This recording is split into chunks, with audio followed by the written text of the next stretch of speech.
Welcome one and all to the K.O.E. Nation, folks. It is I, the man of the hour, the man with the power, the man that makes the other podcast cower, the prince and potentate of the political parlance, the lord of the Scottish Highlands. One damn handsome man if I do say so myself. Your king of extreme, Phil K.O.E., folks, and we are back and we are live here at the K.O.E. Nation, Big Bucket Empire Hazard Analysis, folks. How are we all doing this evening? All of you beautiful people. I hope this finds all of you happy, healthy, much the wiser. Now let us make sure that you are getting every beautiful, sweet, soft summer sound that is the voice of extreme. Happy, healthy, much the wiser. Now let us make sure that you are getting every beautiful, sweet, soft summer sound that is the voice of extreme. Thank you, Phil. Thank you. I couldn't have said it better myself. Oh, wait, I did. So, folks, how are we all doing this evening? I hope this is doing well for all of you. Oh, my goodness. Jess West goes, K.O.E. 2024, make GOP gay again. I don't know about all that, chicken. I don't know about all that. A little bit of an inside joke from one of Chicken's, one of our, 46 side chats. So we will get into that and many more things. But speaking of chicken, that is a perfect segue. One of the things I want to get into this evening is something that Tony and Chicken put a lot of effort into, but never really got the love it deserved. And I'm here to service that injustice, okay? I'm here to make sure that that is not the rule of the day. And I'm here to share something with you that's actually really fun. Don't worry, folks, we got a lot coming up tonight. This is going to be a fun party. Pour yourself a drink. If you want, grab yourself a snack. Put your feet up and enjoy what is going to be a very enjoyable evening with one Phil K.O.E. and all of you beautiful people. But this is a story of intrigue. This is a story of mystery. This is a story of conspiracy. Yes, folks, this is a story where one Tony and Chicken get into a conspiracy about one of the biggest stories of the last century. And that is the story of the Titanic. Or wait, was it last century? No, yeah. Well, let me know in the comments, folks. But here we go. Let's see. Is it going to be huge? It's going to be tremendous. Is it going to be one of the Titans? Not only is it going to be one of the Titans, it's going to be Titanic, Chicken. I almost fumbled it, but I just grabbed it at the last second. And I have a feeling something like that will happen as well. But folks, also be sure to check in here tomorrow because I'm going to be doing a live Super Bowl watch along, and I want you all to join me for that. That's going to be really fun. Let's get into the Titanic conspiracy. A conspiracy of please welcome Tom Titanic proportions. I'm here, and your wife Princess is going to save you tonight, okay, guys? And that one is you. No other will do. I've lost all ambition for worldly acclaim. Any government is to monopolize as much violence as possible in order for it to inflict it on as many citizens as possible. I've been on this weird anarchist art for a few months now. This is playing by their rules, exactly how they are. I don't want to set the world on fire. I just want to start a flame. You're watching the Dog and Chicken Show. Like, share, subscribe. That's right. It's time for the Dog and Chicken Show.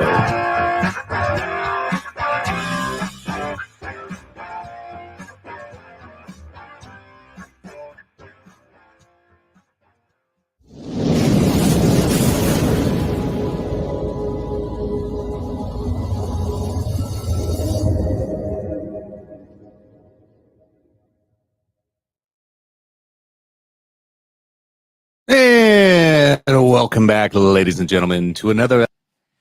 I just gotta say, hello, outsider. Based. Episode of the Dog and Chicken Show. This is 201, baby.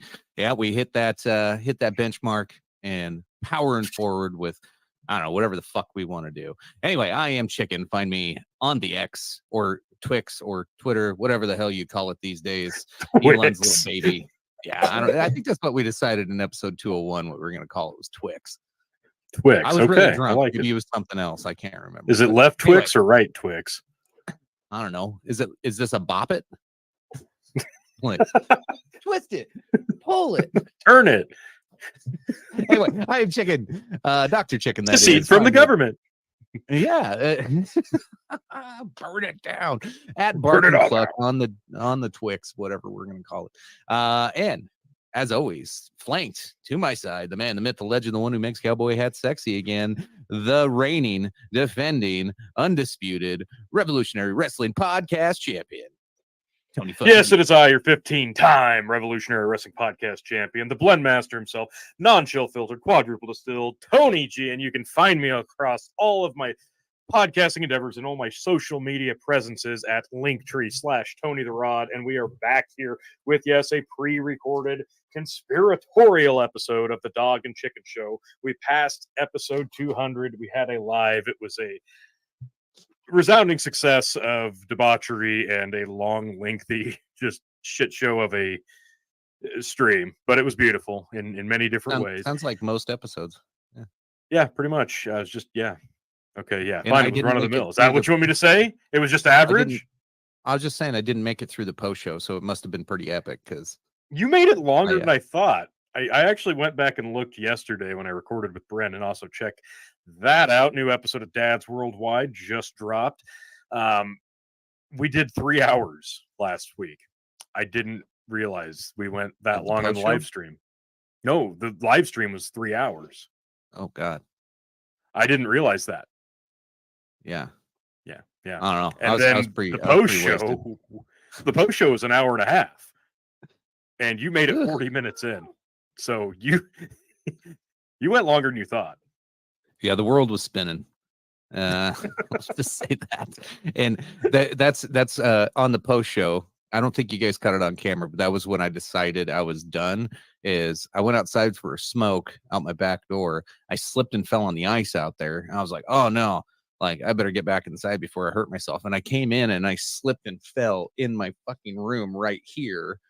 And I was like, I didn't even slip and fall. It was a drunk fall. So I was like, nope.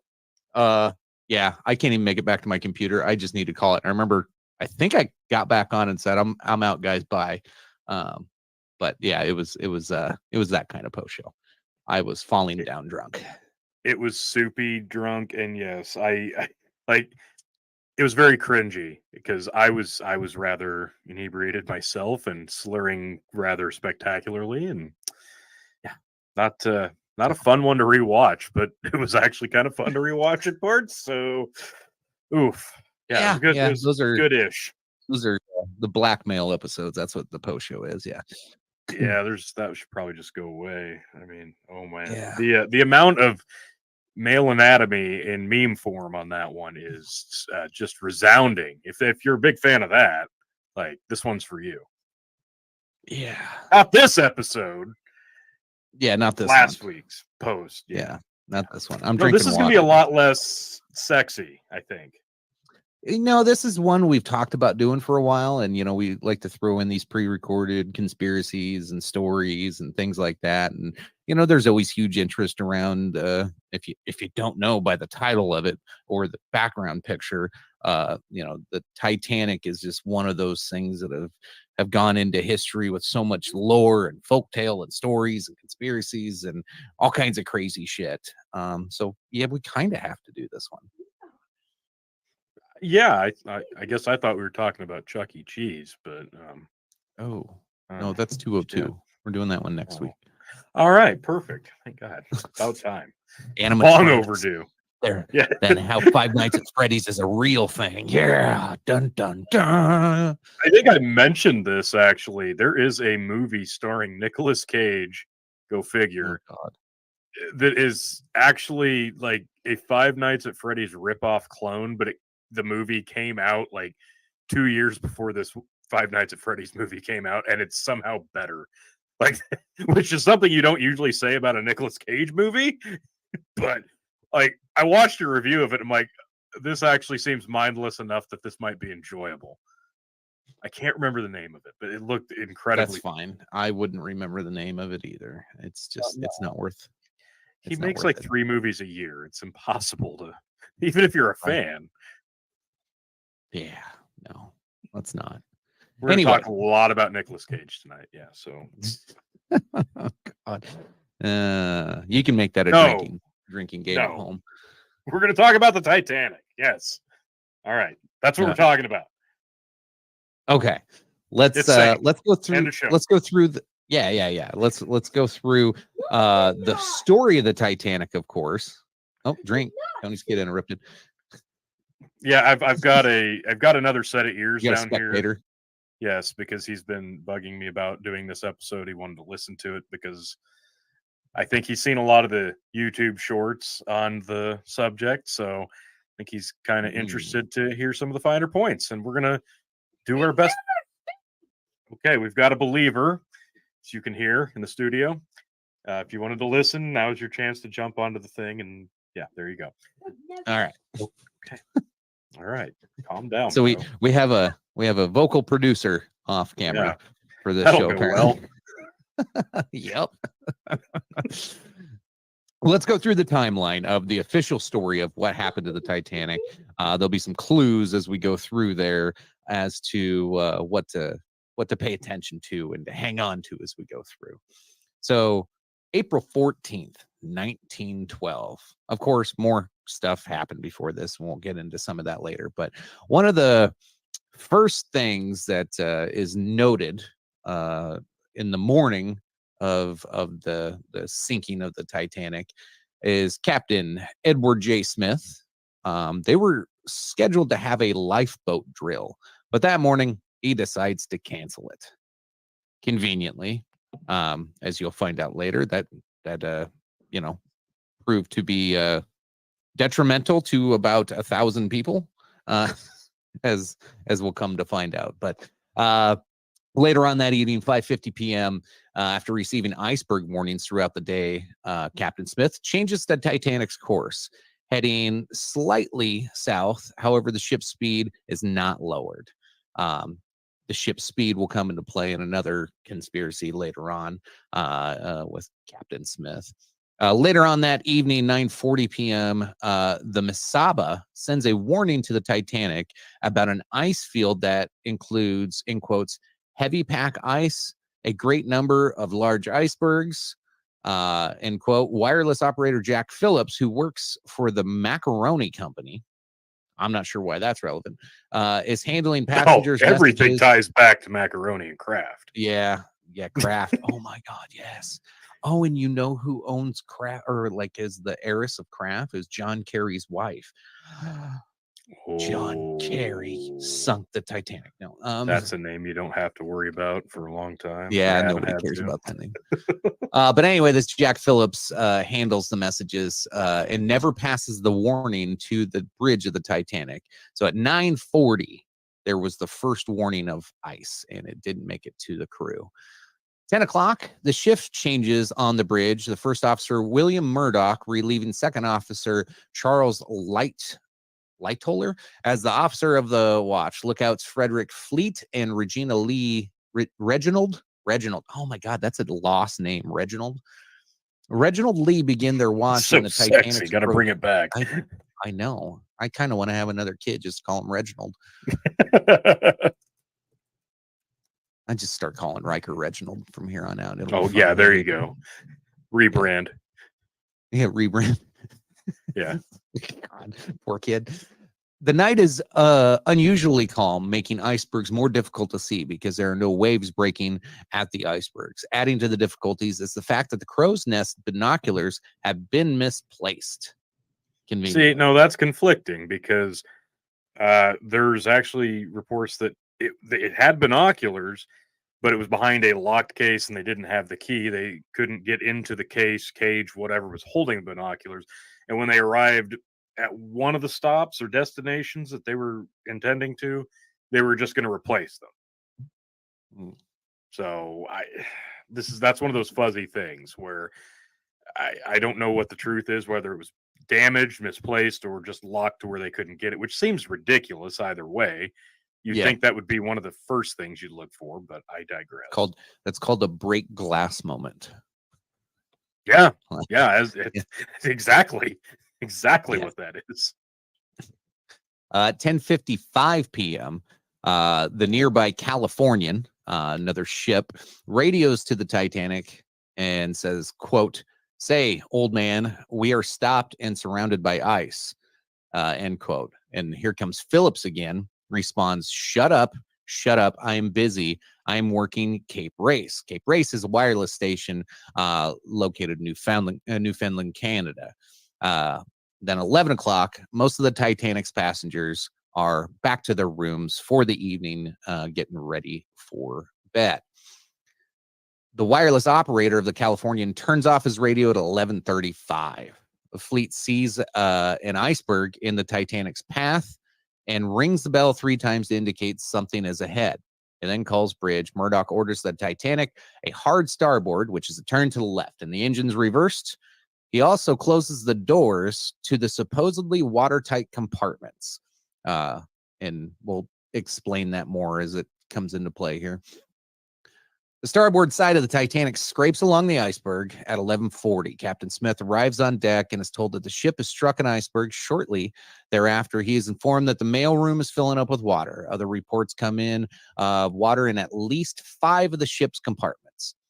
The designer, Thomas Andrews, surveys the damage. The Titanic was built to remain afloat with only 4 compartments flooded.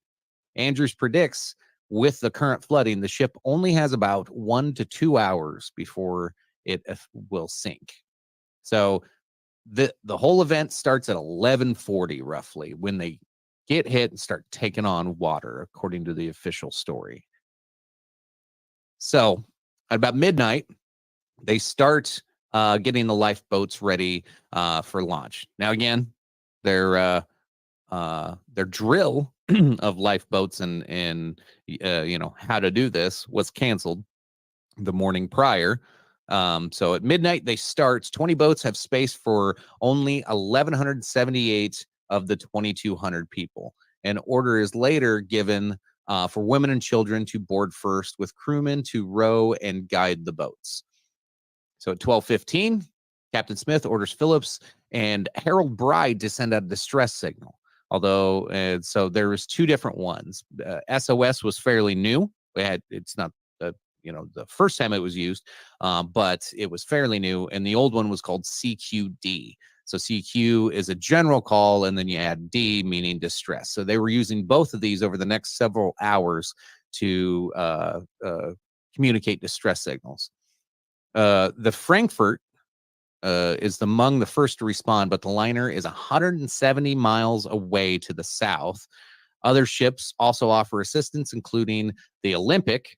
We'll get into that one later, the sister ship of the Titanic, but they as well are too far away.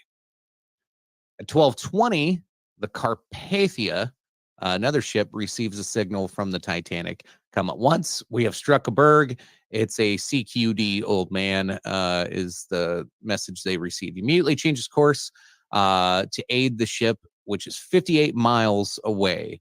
It will take them 3 hours before they'll be able to arrive and assist.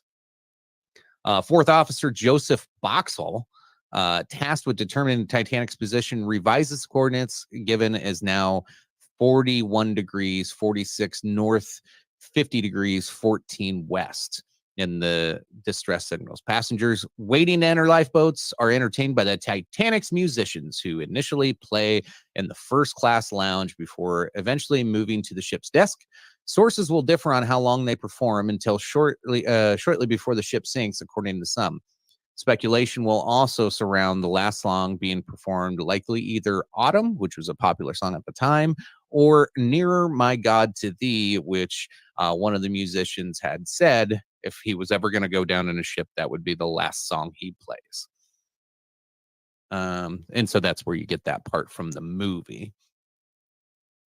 So from here on, it's a whole bunch of the boats being dispatched. All the lifeboats are starting to get filled up. So we can go through the exact order of them, but as they're launching all these lifeboats, a good chunk of them have more room. Like some of these boats can hold 65 to 70 people, and they're only putting like 20 to 30 in on a good chunk of these. Yeah, I was going to say, I think I read that the fullest capacity, and correct me if I'm wrong, I think it was 88% full. So none of them were 100% at capacity. And the lowest lifeboat was at like 31% capacity. So we're talking about hundreds of bodies that could have been on said lifeboats.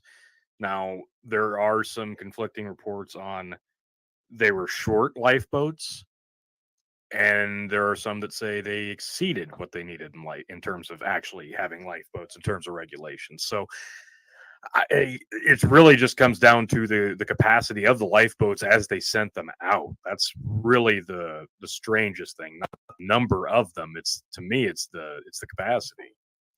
Yeah, I've seen so like this one says that they could save about half of the people on the boat with 1,100 capacity. I've seen other ones saying that you could have saved upwards of 1,700 people if you would pack every one of them to the max. I think at most you could have damn near gotten 75% of the people aboard. That's crew members and passengers.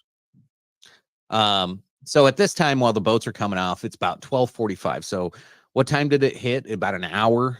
11:40 is when it got hit. So an hour into it, it's taking them an hour to get boats to start getting filled up to abandon ship, basically. And they start firing distress rockets, flares, basically. Now, this is another one that's kind of convenient. For a distress signal to be shot, it's usually a red flare that you want to shoot off into the sky, or they call them rockets in here. That shows that, oh crap, something's wrong. The only ones they had were white, which I don't know. Like, are they partying? Are they just lighting off fireworks? Like, like this is having a good old time. Like, I don't know what the other ships were thinking at the time. But Titanic fires the first 8 distress rockets. A ship has been sighted less than 10 miles away, but the crew is unable to contact it through telegraph or Morse lamp. The rockets also proved unsuccessful. Crewmen aboard the Californian, which was the ship close by, see the rockets but fail to determine their source. Thought for some time that the nearby ship seen by the Titanic, the Californian, will later be believed to have been 20 miles away. And there was a mystery ship reported as well that they feel may have been a Norwegian fishing vessel that was illegally killing seals. And so they just kind of dipped out and didn't want to get caught. So they did not get involved. So more lifeboats, 12:55, more lifeboats are going out. There's some notable names of survivors that they talk through. They're the one lifeboat commanded by Quartermaster Robert Hitchens, who was at the wheel when the Titanic struck the iceberg. Notably, his refusal to look for survivors because they will only find stiffs draws the ire from other occupants, notably Molly Brown, one of the more famous survivors, who threatens to throw him overboard. So the tensions are very high. People are panicking and threatening to kill each other as they're all trying to stay alive. At about 1 a.m., another boat is getting brought down with only 39 people. So only half full. They keep launching.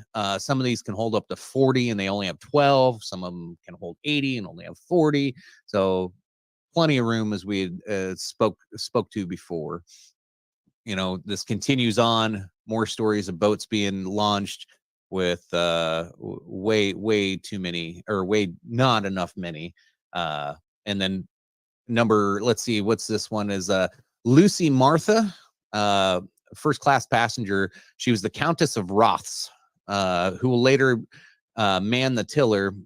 Isidore and Ida Strauss are offered seats in one of the boats. However, Isidore, I don't know, refuses to disobey the order of women and children first. And Ida, in turn, his wife, will not leave her husband's side and says, wherever you go, I go. Neither of them will survive.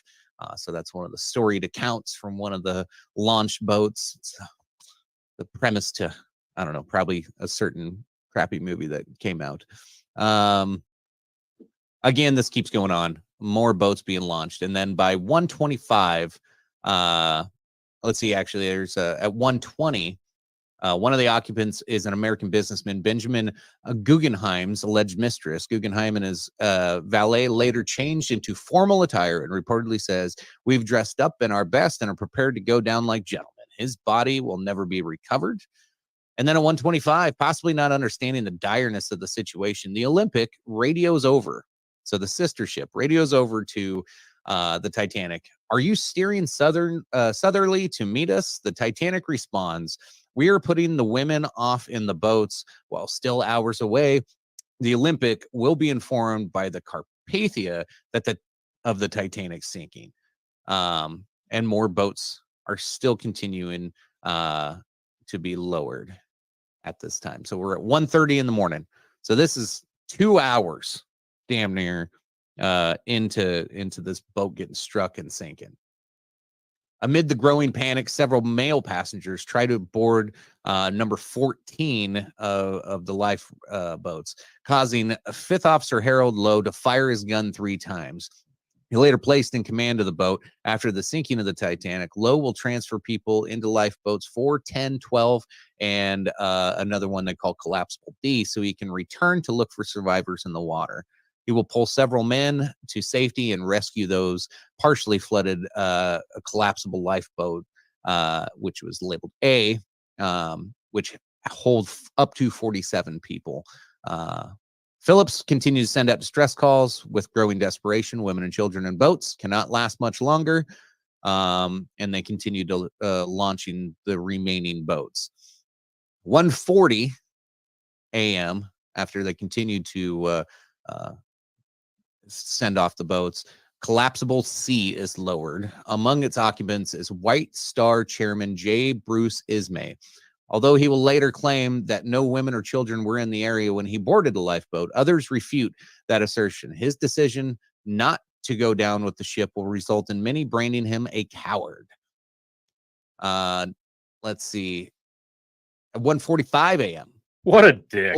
I can't believe he would choose himself. Wow, unbelievable. Yeah. That one always makes, like, all these people.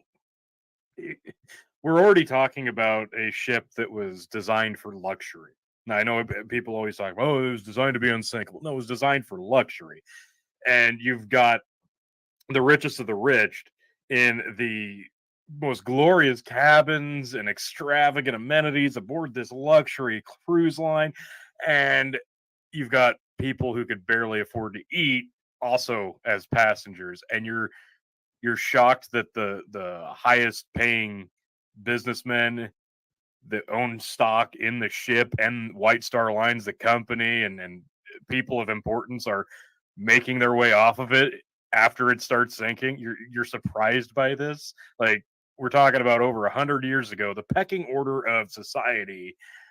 We didn't look at people the same. Like, let's just remember the time frame in the era here. Like, people were looked at much, much differently, depending on their wealth and depending on their importance. And that still hasn't changed. But in an event like this, nobody should be shocked that this stuff happened, that people were picked over to make it off the ship.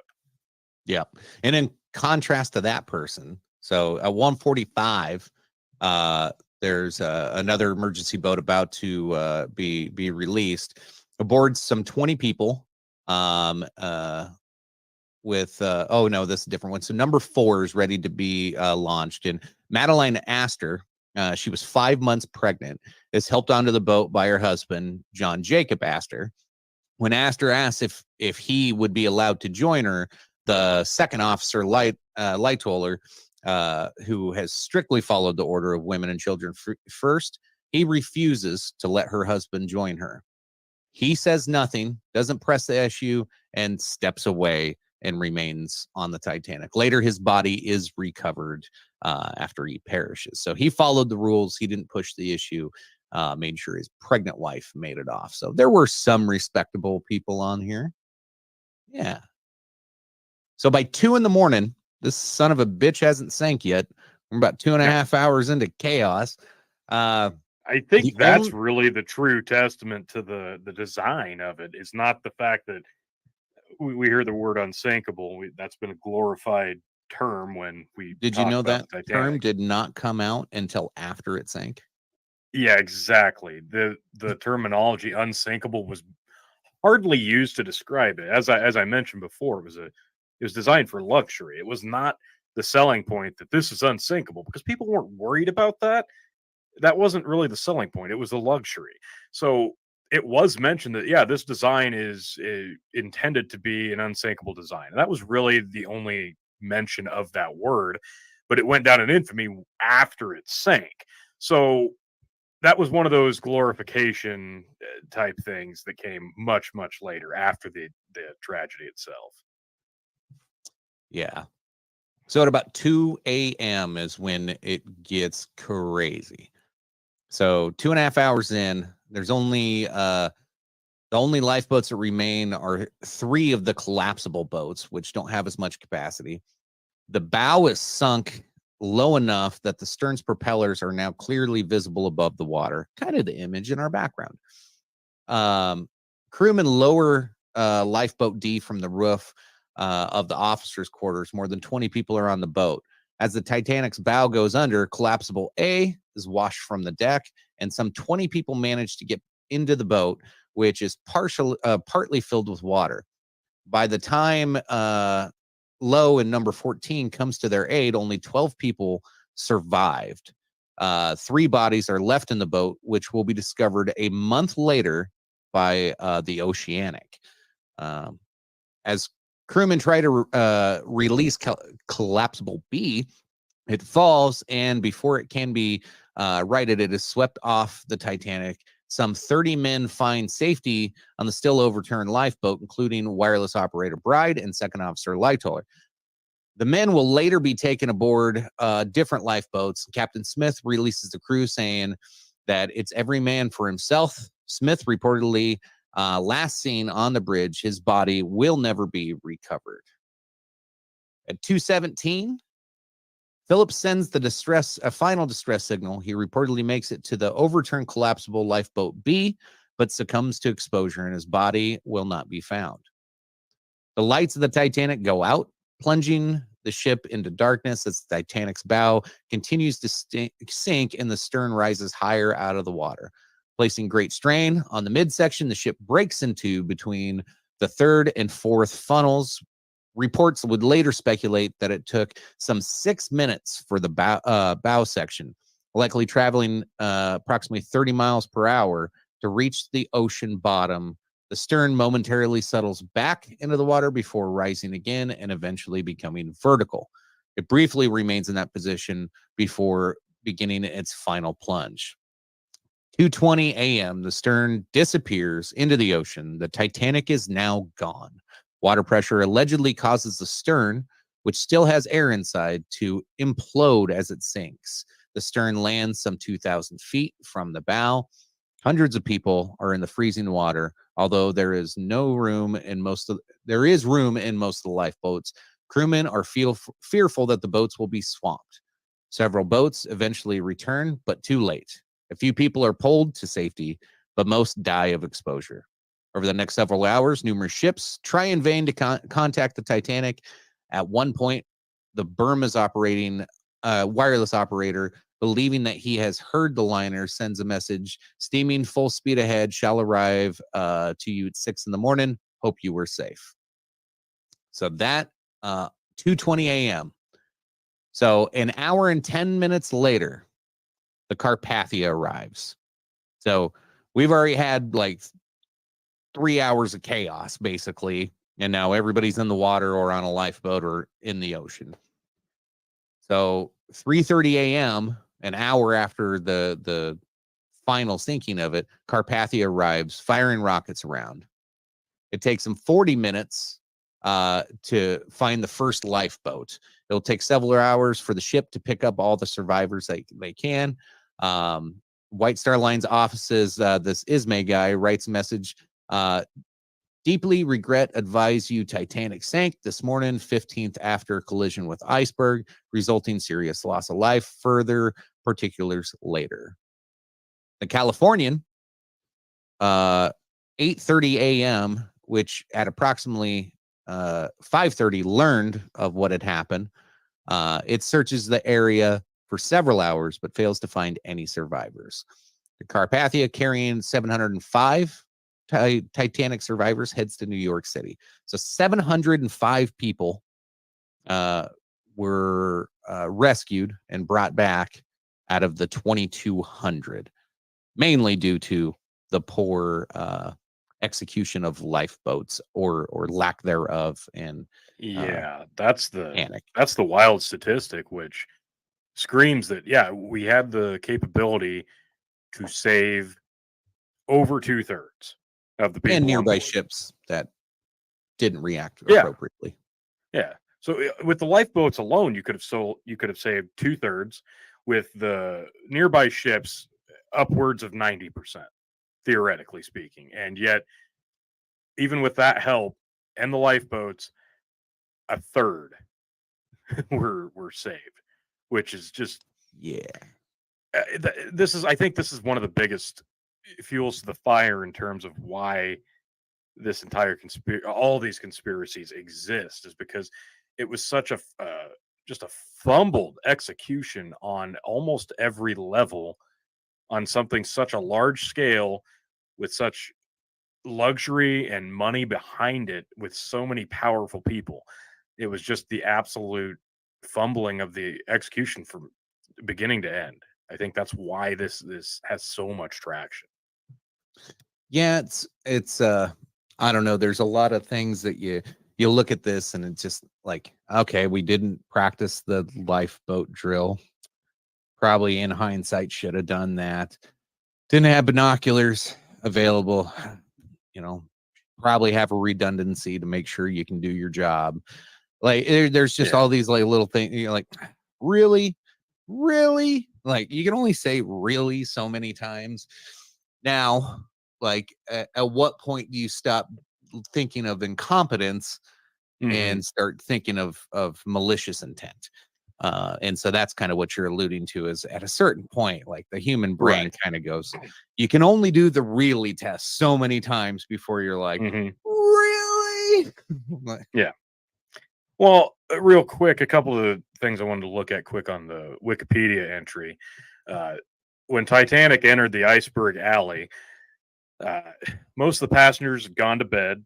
The command of the bridge passed from the second officer to the first officer. Lookouts were in the crow's nest, 29 meters, 95 foot above deck. Air temperature had fallen to near freezing. Ocean was completely calm. Colonel Gracie, one of the survivors of it, he writes, the sea was like glass, so smooth, stars were clearly reflected. It's not known that such an exceptionally calm water is a sign of nearby pack ice. Although the air was clear, there was no moon. And with the sea so calm, there was nothing to give away the positions of the icebergs. Had the sea been rougher, waves breaking against the icebergs would have made them more visible. And because of a mix-up at the Southampton, the lookouts had no binoculars. However, binoculars reportedly would not have been effective in the darkness, but you can speculate on that as you wish, which was a total except for starlight and the ship's own lights. So the lookouts were nonetheless well aware of the ice hazard, but they didn't have visibility to what they were looking at regardless. At 11:30, they noticed a slight haze on the horizon, but didn't make anything of it. Some experts now believe that this was actually a mirage caused by the cold waters, meaning warm air, similar to a water mirage in the desert. So when Titanic entered Iceberg Alley, this would have resulted in a horizon, but blinding the lookouts from spotting anything that far away anyway. And then in terms of the collision, at 11:39, Fleet spotted an iceberg in the path. He rings the lookout bell 3 times. Cell phone's a bridge. Is there anyone there? Yes. What do you see? Iceberg right ahead. And after thanking him, Moody relays the message to Murdoch, who orders a quartermaster Hitchens to change the ship's course. Murdoch's generally believed to have given the order hard a starboard, which would result in the ship's tiller being moved all the way to starboard in an attempt to turn the ship to port. This reversal of directions, when compared to modern practice, was common in British ships of the era. He also rang full astern on the ship's telegraphs. According to Fourth Officer Boxall, Murdoch told Captain Smith he was attempting a hard A port around the iceboard, suggesting that he was attempting a port around maneuver to first swing the bow around the obstacle and then swing the stern so that both ends of the ships would avoid a collision. There was a delay before the order went into effect. Steam-powered steering mechanism took up to 30 seconds to turn the ship's tiller, and the complex task of setting into the engines in a reverse would have also taken some time to accomplish. Because the center turbine could not be reversed, both it and the center propeller, positioned directly in front of the ship's rudder, were stopped. This reduced the effectiveness, therefore impairing the turning ability of the ship. Had Murdoch turned the ship while maintaining the forward speed, Titanic might have missed the iceberg with feet to spare. There's evidence that Murdoch simply signaled the engine room to stop, not reverse. Lead Frederick Barrett testified that the stoplight came on, but that even that order was not executed before the collision. So I think really, regardless of conspiracies, you can almost guarantee that it was a really, really bad managed just chain of command and just communication, because a ship this size, you've got a large crew, obviously, as that was alluding to. And not all of them share were this just picture real quick, just to poor. give you a good idea of the Yeah. ship size. Like, this is, everybody always says, "Oh, it's the largest ship ever made" at that point, but like, this really puts it into perspective. So the Titanic is the dark blue. Queen Mary is second, which is I think that's the newest biggest ship, but like what you can fit in, like, Jesus, like what a person looks like in comparison. An Airbus A380, like you could fit 3 of them sons of bitches probably inside there, maybe 4. Damn near. Like, More, maybe more, yeah. but like that, I mean, this is just a massive. This thing was 10 stories high.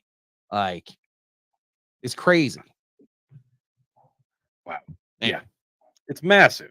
So yeah, just to maneuver this thing in general through calm water is no easy feat. And if you've got a change of guard in terms of the people maneuvering this thing, and among the ranks are people who aren't using the same and proper terminology, yeah, it's kind of a recipe for disaster regardless. So it's not impossible to see why the iceberg wasn't averted. Now, it's a perfect recipe in terms of the weather and the timing and the chain of command and the communication. So we know ship sank. We know that there was a lot of things that led to this happening, and that's not disputable. So why are there still conspiracy theories? That's what we're here for. So which should we? I don't know which one to get into first. Like, there's so many of them. Well, here, I'm going to pop this up on the screen. This has got a good rundown of just the just the best of the best.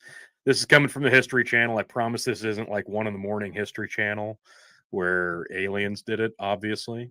Ancient alien astronaut theorists suggest. I'm sure that theory exists. Actually, I hope that theory exists, because that I want to talk about. God, that'd be great. So this is coming from the History Channel. The big one right out of the gate. J.P. Morgan owns the White Star Line, the company that owns the ships. J.P. Morgan plans the disaster to kill his rivals. I think that's a good one to start with. As you can see on screen here. So there's a bunch to this J.P. Morgan thing. So let's start with the Star Line company itself. So they are in the business of making big ships, and then some of them happen to sink on their maiden voyages, and then then they collect a bunch of insurance money. And JP Morgan was kind of into shipping prior to this company, like him funding anything or buying this or whatever, however it worked out.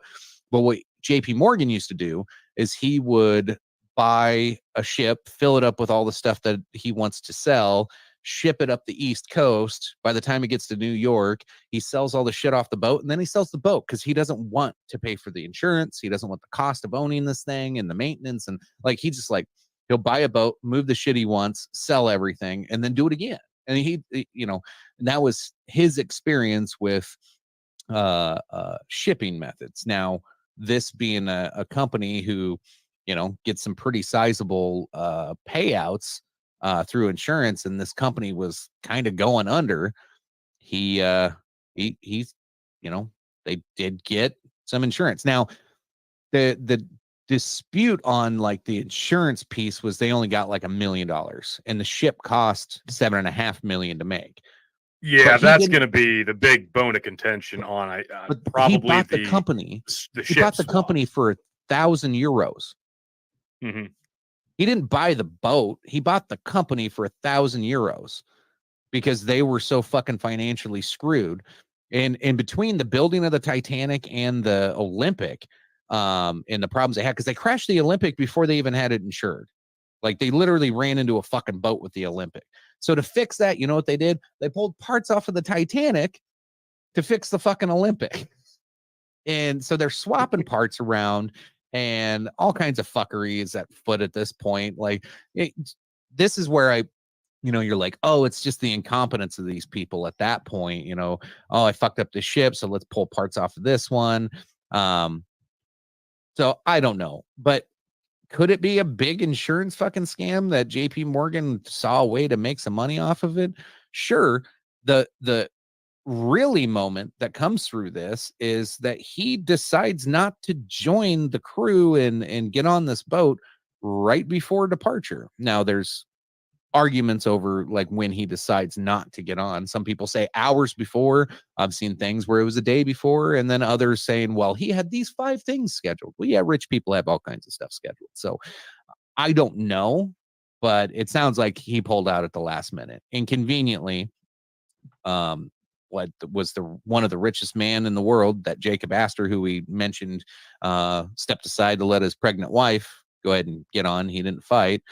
Isidor Strass and Guggenheim, some of the richest men in the world at the time, all died and perished. Now, as far as the insurance scam, I don't know if those 3 people really matter. I think those go more into policy and power issues with JP Morgan, not so much insurance. Well, the insurance theory alone was the repairs to, what you were alluding to, the Olympic had already had a run-in with another ship. The repairs to the Olympic was going to cost somewhere around $800,000, and they had really bad insurance on the Olympic. So the theory of the money being tried to be made, they sink this thing intentionally, try to reclaim some of the insurance money. The ship cost is like $7.5 million to build, and the Titanic was insured for $5 million. So you're still looking at a $2.5 million loss versus $800,000 worth of repair. So those numbers don't exactly add up in terms of the insurance fraud. But what you were alluding to, his entire practice, his business practice of shipping, really wasn't built around numbers matching up, because he wasn't necessarily trying to make a profit and turn a big profit on luxury cruise shipping. He had ulterior motives as well. So it's not crazy to think that if you've got to move money around, that claiming insurance money is a great way of doing it. If you've got to have it on the up and up and one way on the books, taking a loss in terms of money is eventually going to be a profit in money if you've got to connect several different dots. So I don't write that out. I don't write that out entirely. Sure, maybe it's a wash, maybe it's a loss, but long term, big picture, is it really a loss? Now, when you think that JP Morgan and how much he's involved with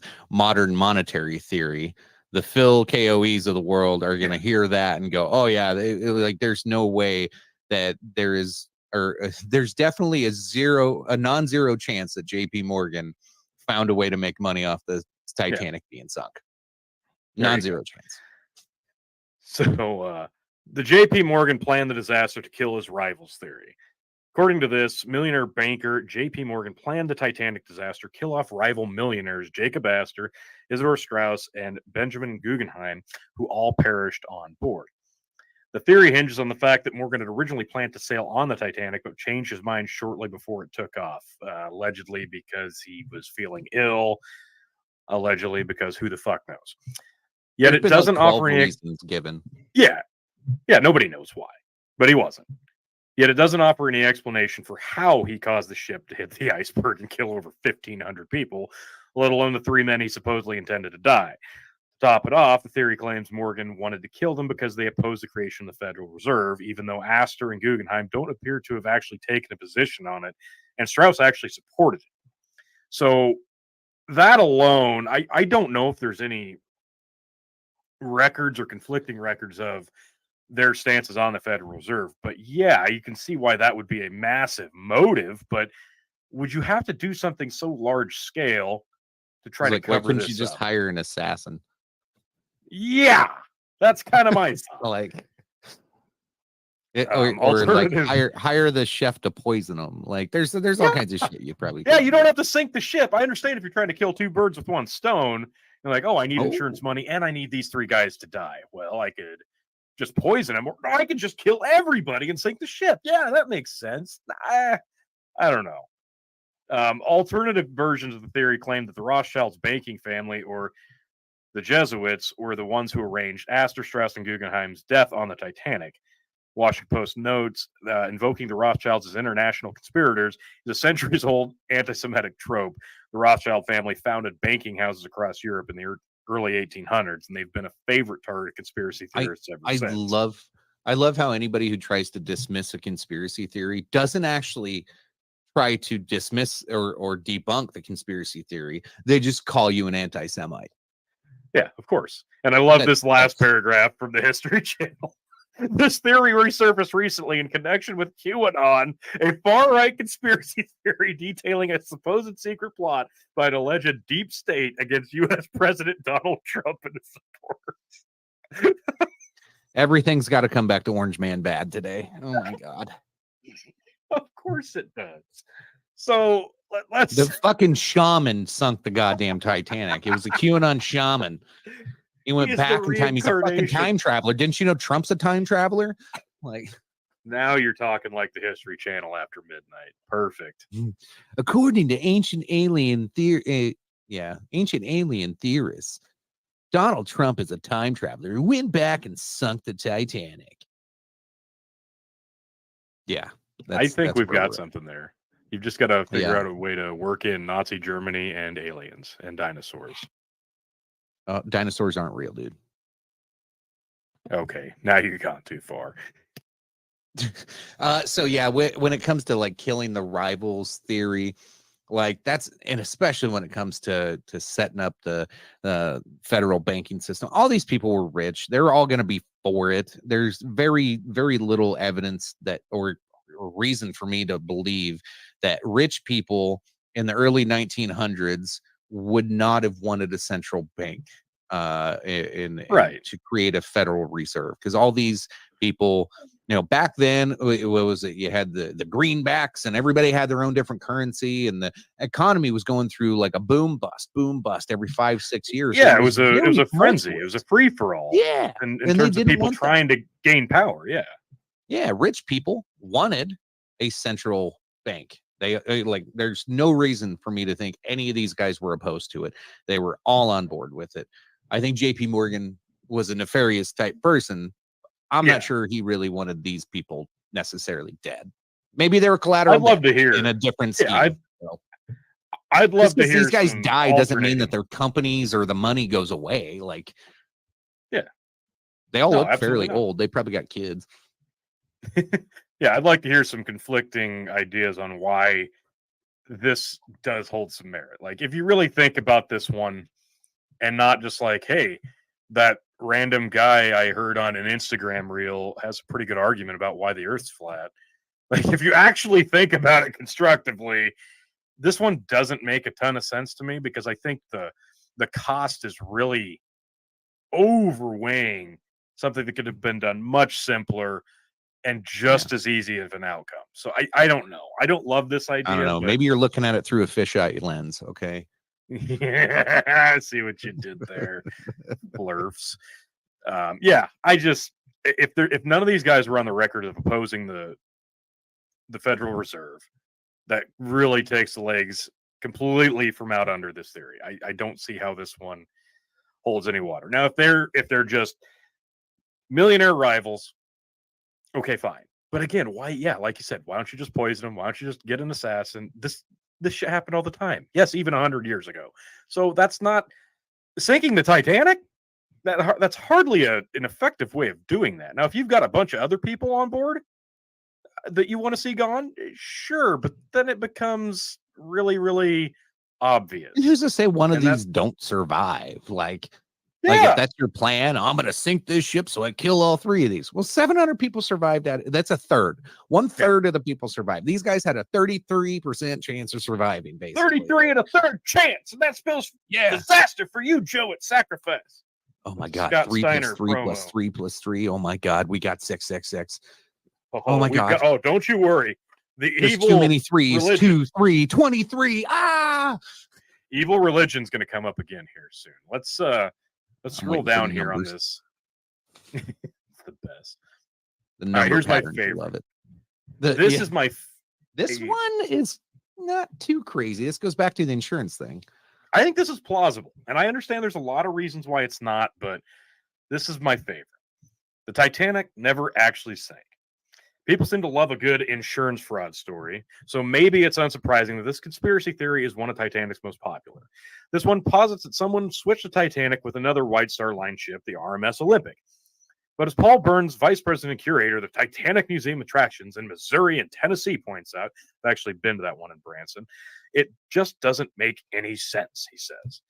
So this theory states the fact that the Olympic was damaged while sailing, as you mentioned, from Southampton, England to New York in September 1911 and had to return to Harlan.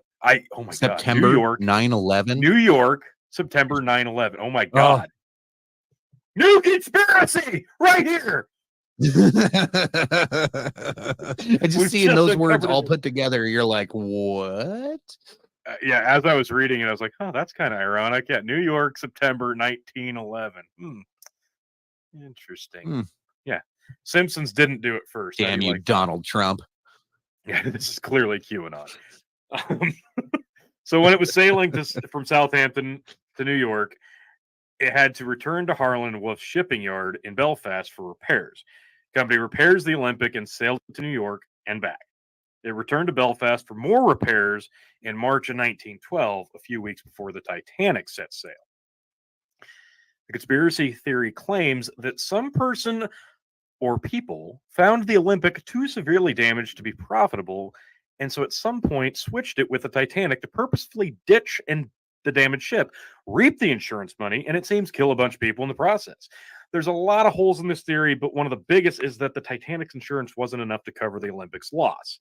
The Switch conspiracy founders quite literally on its financial merits alone. I don't know about that because for me, I want to get some I'm going to take this down for a moment.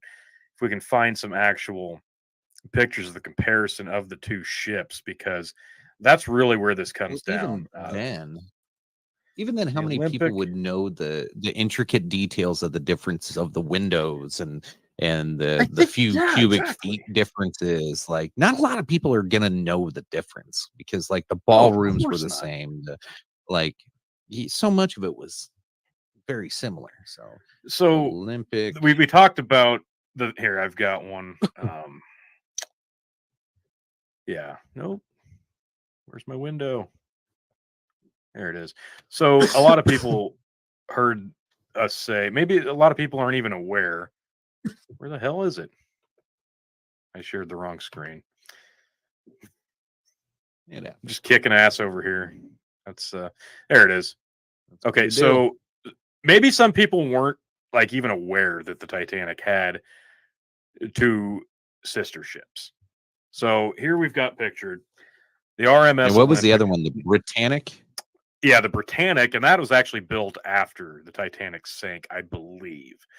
So it's got two sister ships. The Olympic was built first, the Titanic was second, and the Britannic came later. And you can see on the screen here, they do look very, very, very, very similar.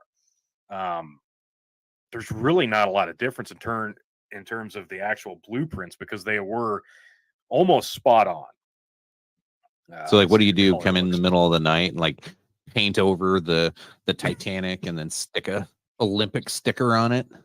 Well, that's where it comes because you've got the name Titanic all over the ship, on the lifeboats, on the hull, on everything, right? So if it's just cosmetics and you're in a giant hangar where both ships are, literally both ships were in the same hangar at the same time.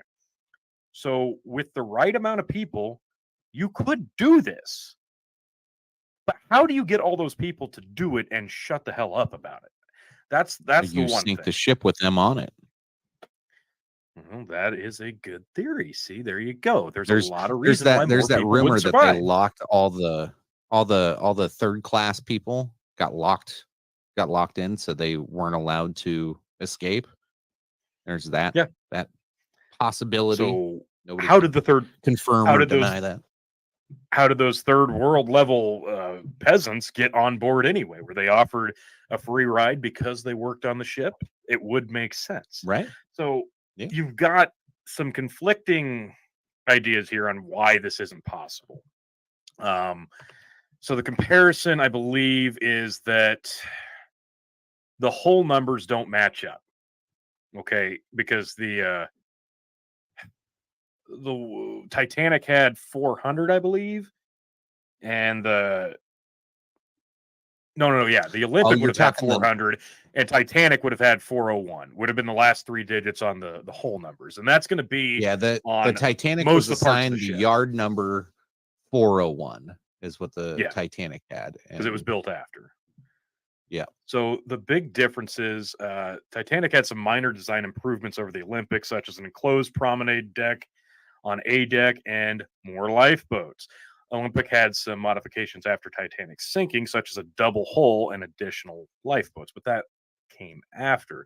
So if we're talking, let's see, the gross registered tonnage, GRT, was 46,382 tons, and measure not of weight but volume.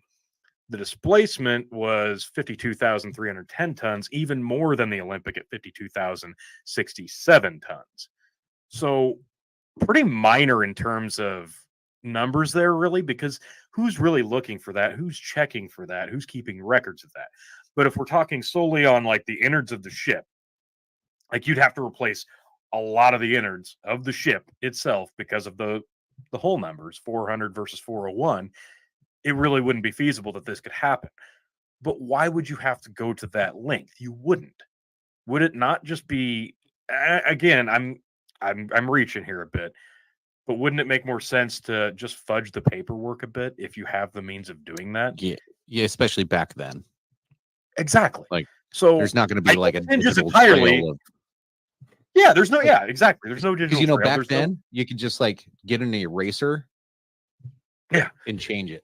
It's like, yeah, I understand the Olympic was built first, so it's going to have the older number, but I don't know. I feel like that there'd probably be a way of doing that wouldn't solely hinge on just changing a couple of lifeboats. I think you could do this without having to change a bunch of innards out. So I don't know. I'm still on the fence about this one in some regard because it would take a lot of manpower and it would take a lot of effort and a lot of people keeping their mouths shut. But I think it's more plausible, like the part swaps issue. Like, yeah, because and I don't know if this is on the history one or not, but there was like with the part swap going on of them trying to fix the one by taking parts from the Titanic, that made them start to have to use like, for I don't know, for lack of a better, substandard Chinese made parts or something. I don't know, but like what was it? The rivets that they used, they things like that. Maybe they had, tried to cheapen things up to get this done, which goes back to the incompetency, thought process here. Maybe they were using the wrong materials or not strong enough materials, or that, maybe they just didn't use the materials. Like maybe it's like, Right. did it really sink, or was it the Olympic? So I've got this pulled up. It's from social. What is this? Social Shorthand. I've never heard of this website. Did the Titanic really sink, or was it the Olympic? This post is all about whether the two ships were switched, and will leave you with the chance to discuss what you think. So there they are, side by side, the Olympic on the left and Titanic on the right. We showed the comparison before. I wanted to see. I was hoping there was a. Here you go. This is a good picture, because this is one of the things people point to. There's one thing that allows people to tell the difference between the two ships, and there's the portholes on sea deck. When the Titanic is pictured while being built, it had 14 evenly spaced portholes, but when it left Southampton on doomed maiden voyage on the 10th of April, it had 16 unevenly spaced portholes. So that kind of leads people to think there was a switch. So it's not only a piece of evidence that can be gathered to help back up the theory. There's also It doesn't look like the same part of the ship. Scroll back up. Yeah, no, it doesn't, does it? No, it's not the same part of the ship. It's a totally different angle. Well, no. I guess if you look at the curvature on the right, I'm just looking at the upper deck with the bigger windows. Mm-hmm. Yeah, I'm too. That doesn't match at all. Yeah. Like, I don't know why they're pointing at the little windows when up above, it's the big windows that stand out. That's what throws you off. Well, yeah, this is a clear and the whole distinction front of the between ship looks different. Ships. Yeah, the whole front of it looks different. It's a huge distinction between the two of why they're not the same ship. This was not an exact blueprint. So you can see the Olympic they're pointing at the wrong windows. Yeah, so you've got all these large windows on the Olympic here, and then they stop and they turn into little windows like you can see underneath. Do you see the difference between my two hands? I want you to zoom in on the lines of the knuckles. This is like, get really close to see the lines of the knuckles. No, it's my fingers, you asshole. Like, yeah, I mean, because if you look at the portholes, you can count those all day. Those are on the bottom. Then you've got the second row windows. Those are almost identical, maybe a little wider on the Titanic. The Olympics are a lot thinner. That's what they're pointing at.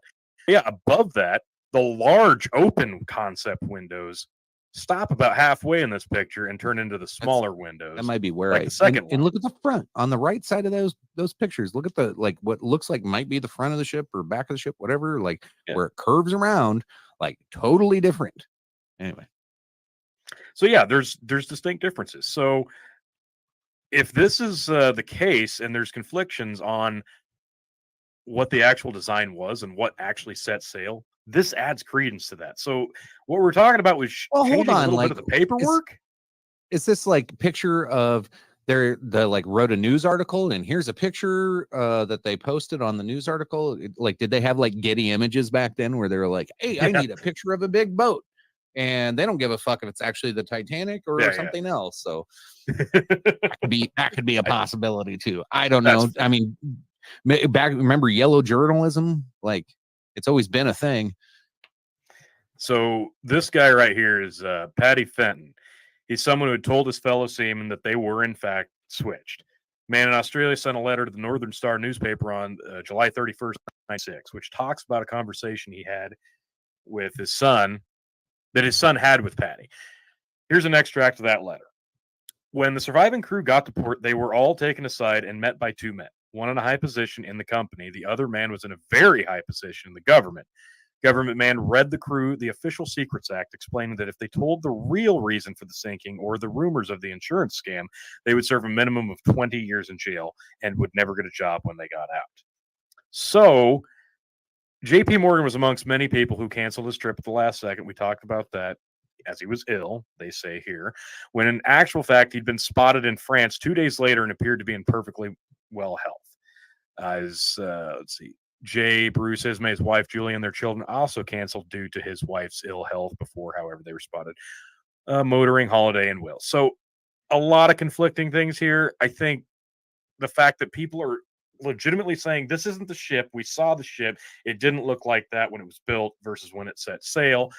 And now we're talking about government cover-up. So there's people, even back then, having mentioned that this happened. This isn't a new theory. This was being said, but we didn't have the internet 100 years ago, like you just alluded to. The theory, the rumor was there. It just couldn't gain traction because it was so much easier to just stomp those things out back then. So what we're learning is the Men in Black have been around for a long fucking time. Oh, absolutely. Holy crap. Sounds like I'm hitting an iceberg above me in the kitchen. Holy shit. So let's go back to the old History Channel here. I pull that one down, put History Channel back up. Let's see if we get back to the aliens. I hope that's coming soon. Fingers crossed. So alien astronaut theorists suspect. So the picture we're seeing here before we move down, this is the picture of the Olympic. This was the damage that the Olympic had. I'm not seeing anything. Oh, you're not? No, you got to add it to the screen here. I got you. Oh, well, that would, yeah, thanks. There we go. Thanks. So, yeah, this is the damage we were talking about. This would have cost $800,000 to fix versus, $2.5 million in terms of insurance money lost if you sank it intentionally. Some dickhead ran into another boat. Yeah.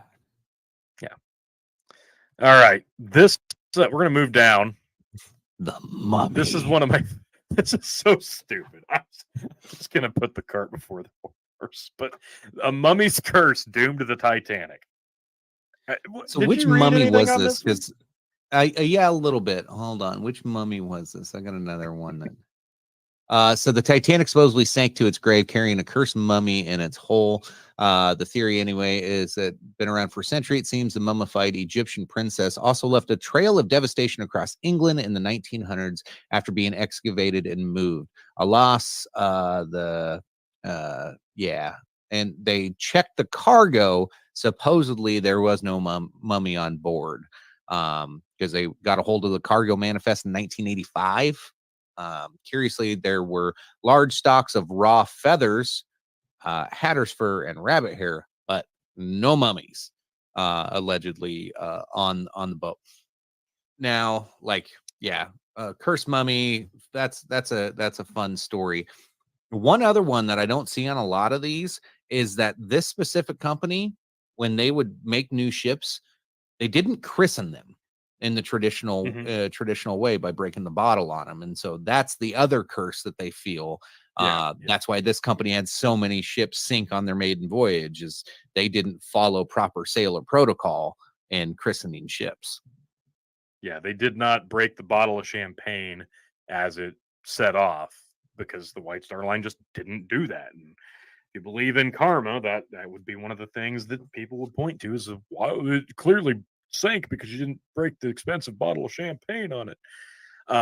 This one, the mummy's curse doomed the Titanic.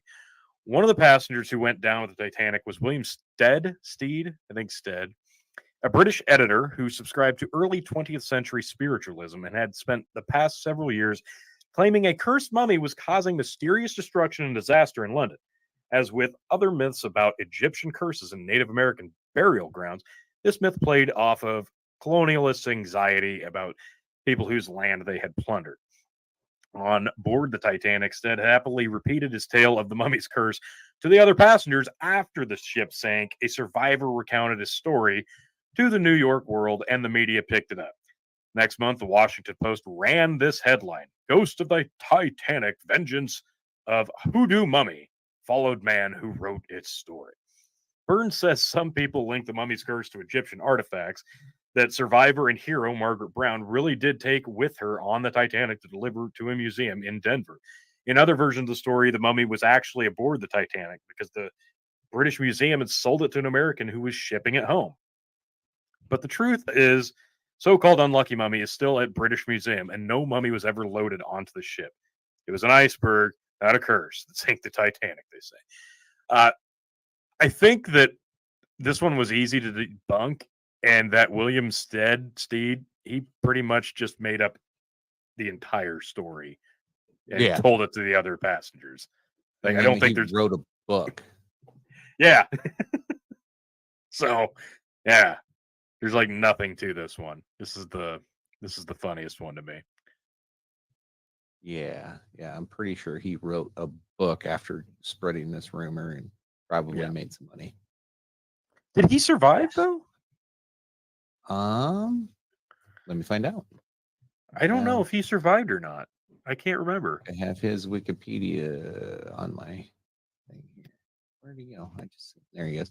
W.T. Steed. Nope, he didn't survive. Never mind. Okay. He didn't write a book. No. Was he even on board though? Maybe he faked his death and sank the ship. Oh wow, this guy was an interesting character here. English newspaper editor who, as a pioneer of investigative journalism, became a controversial figure of the Victorian era.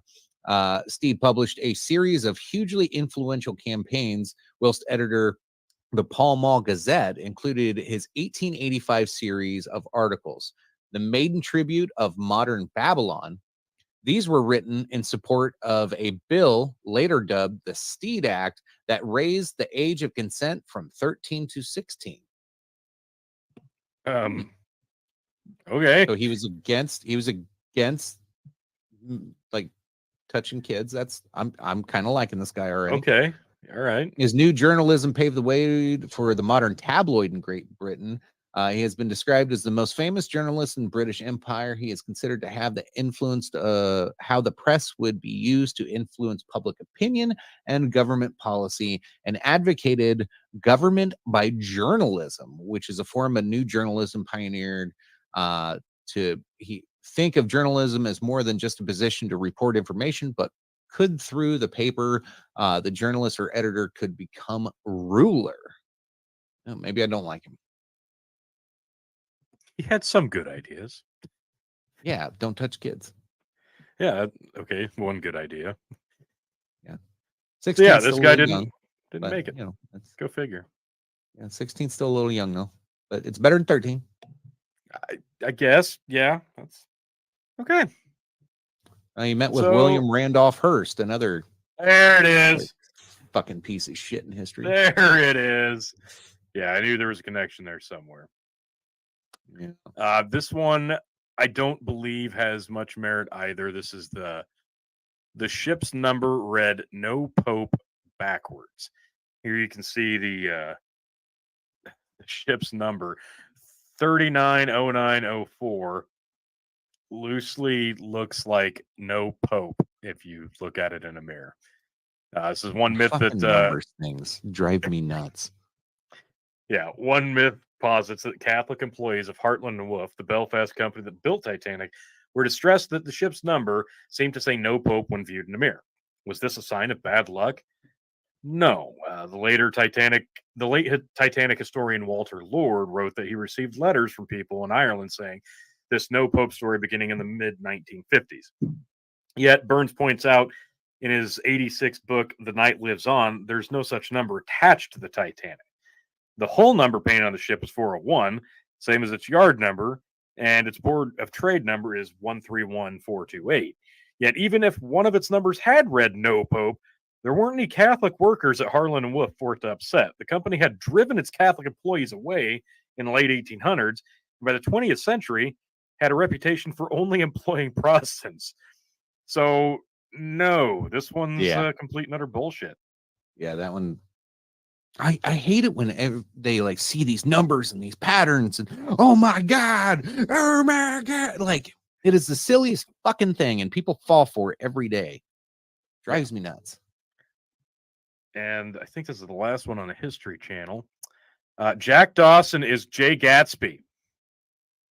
You know, the fictional character in the movie and a fictional character in a book. But I mean, technically it's the same person. Yeah, obviously. So, okay, this one is actually about the 97 Titanic movie, and it's a fan theory, but still. There's a theory on the internet that Leonardo DiCaprio's character in Titanic and his character in The Great Gatsby are the same person. The movie is obviously an alternative timeline where He survives the sinking of the ship and went on to build a life for himself in America in an attempt to reunite with Rose. Science fiction fantasy site, he survives, builds himself into a party-going showman in the jazz age in hopes that Rose will one day appear, but ends up finding a love with another woman, Daisy. Because this one is about fictional characters in film, it isn't something we can prove or disprove. We'll just leave it up to you to decide if Jack really is the Great Gatsby. One conspiracy theory that we can definitely like it's been proven. Jack could have fit on the fucking door, and that bitch let him die. But don't they talk about like didn't he like try to get on and it was gonna sink? Yeah, but that was the bad part about the movie is when you look at the thickness of that door and the wood that it was made out of, like they have come up with, there was room for him and it had enough buoyancy to handle him. You would think. So that bitch let him die, and then the whole time while they're looking for this special fucking gem or whatever, she had it the whole goddamn time. She took them on a wild. Imagine going into one of those little goddamn boats and going that far underwater, and the bitch tricked you the whole time just so she could go back down there and see it. How selfish. How fucking selfish is this bitch?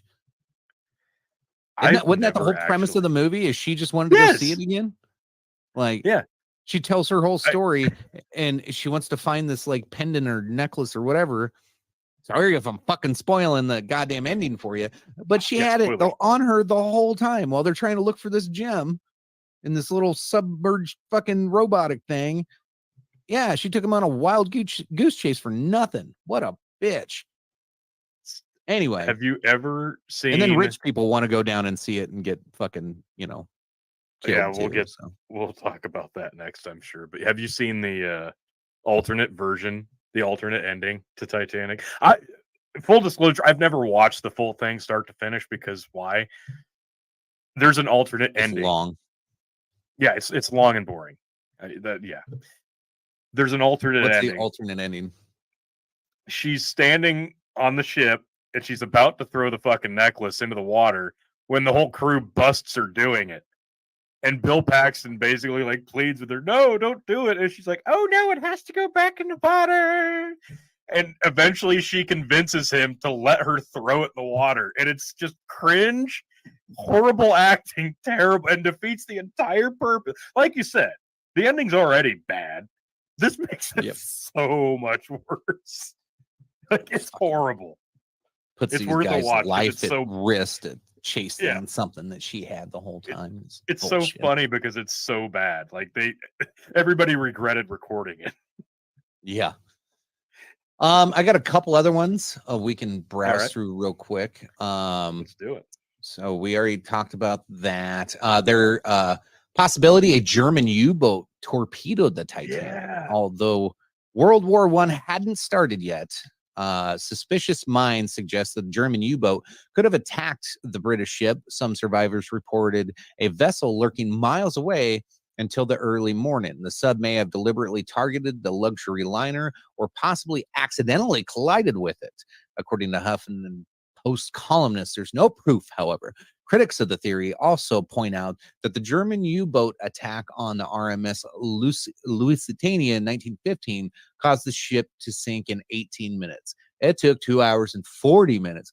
See the time difference. Like, if a German U-boat were to hit this one or run into it, it took 2.5 hours to sink. So, when it really attacked a ship, a couple years later, it sunk in 18 minutes because the Lusitania is the same as the Titanic, apparently. And the damage would have been the same. And that's your logic. Fuck, I hate the Huffington Post. Anyway, it's possible. I always thought that one was like a possible one that it was an oops or like whether you run into something or you thought it was something else or like the Germans were up to some weird shit back then. Well, I mean, are we really going to blame the Titanic sinking for the start of a world war? Yeah. Maybe. I guess we could. There's so Captain Edward Smith this was supposedly going to be his last last mission, last time he was going to sail. And so this captain may have been under pressure to create a new speed record. If you want to do the quickest crossing of the Atlantic, there's no evidence that his boss, White Star Line CEO Joseph Ismay, piled on the pressure. But Paul Brown of the White Star Line believes it is unlikely. Still, it's a juicy theory. It didn't help that Ismay jumped on the last lifeboat to leave the Titanic because he was the coward one.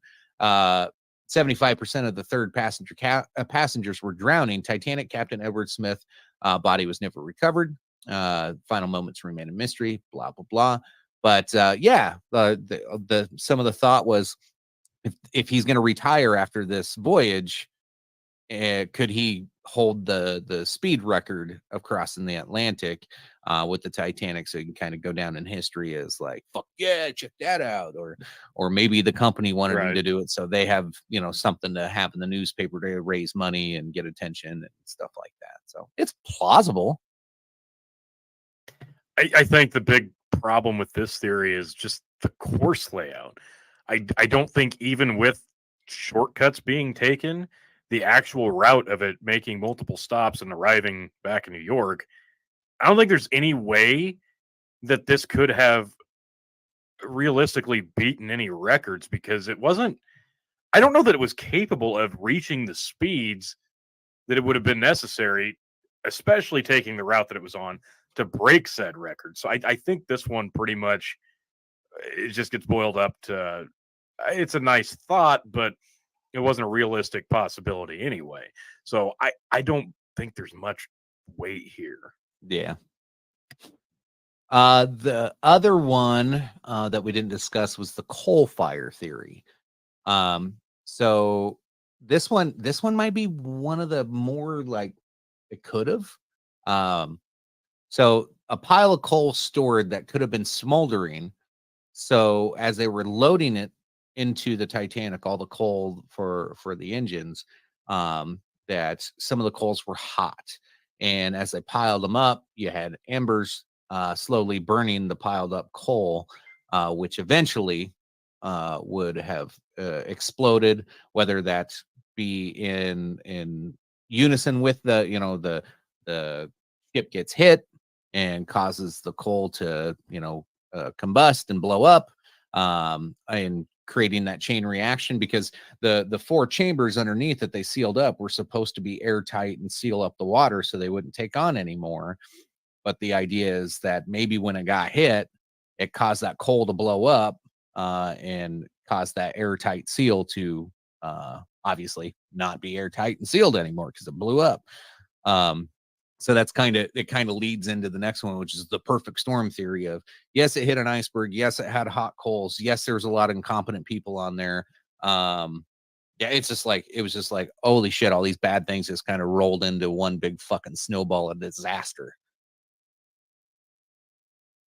Yeah, this one's, it's not as sexy of a conspiracy theory, so people don't really talk about it much. But yeah, this does sound very, very plausible, because again, this comes down to design and execution error. That's not out of the realm of possibility at all, is it? Nope. Well, look at Boeing planes right now. You know, yeah, shit just falling off in midair.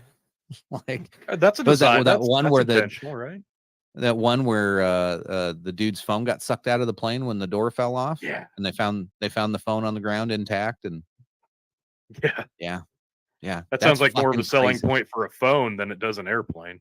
I know, right? I swear to God, iPhone probably had Boeing go, you let the door fly off. I'll put somebody right there with a brand new iPhone and we'll see what happens. Yeah. Fucking clever. It's not good for Boeing, but you imagine being the guy that gets hit by that? Yeah. This is what DEI brings you, folks.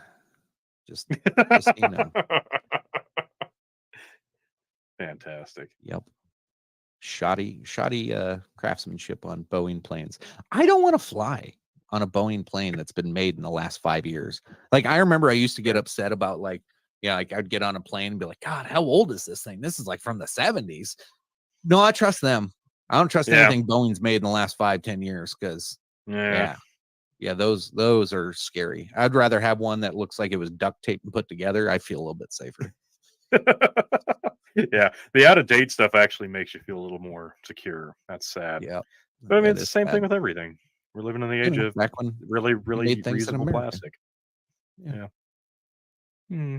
So yeah, I don't know. If you ever win the lottery, are you gonna get a submersible and go down and visit the Titanic? Yeah, I had a great idea. Let's shove a bunch of people with a bunch of money into a tomato soup can and go down to try to look at the Titanic.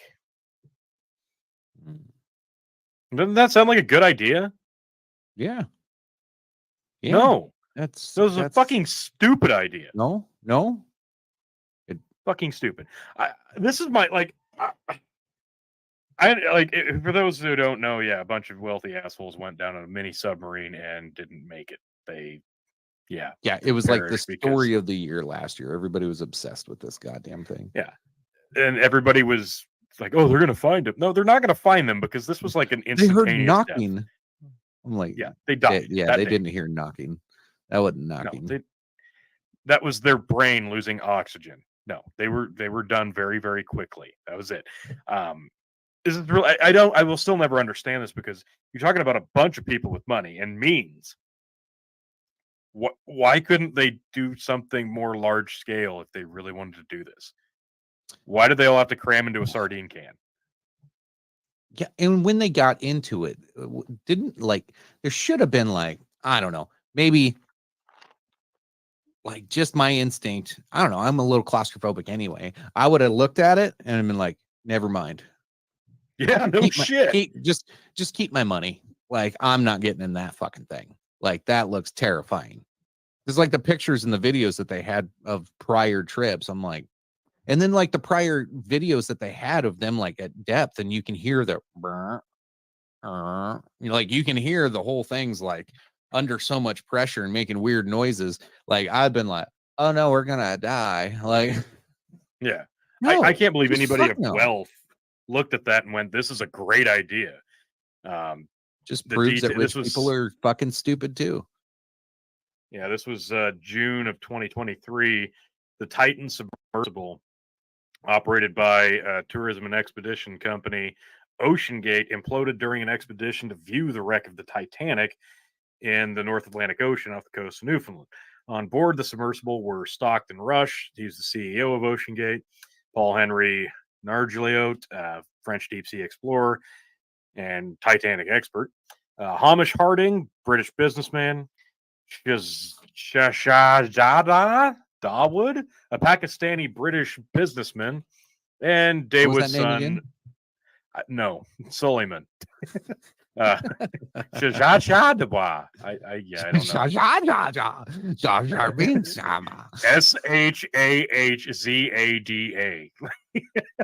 Sorry. R.I.P. Yeah. Communication between the Titan and its mothership Polar Prince was lost 1 hour 45 minutes into the dive. Authorities were alerted when it failed to resurface at the scheduled time later that day after the submersible had been missing for 4 days.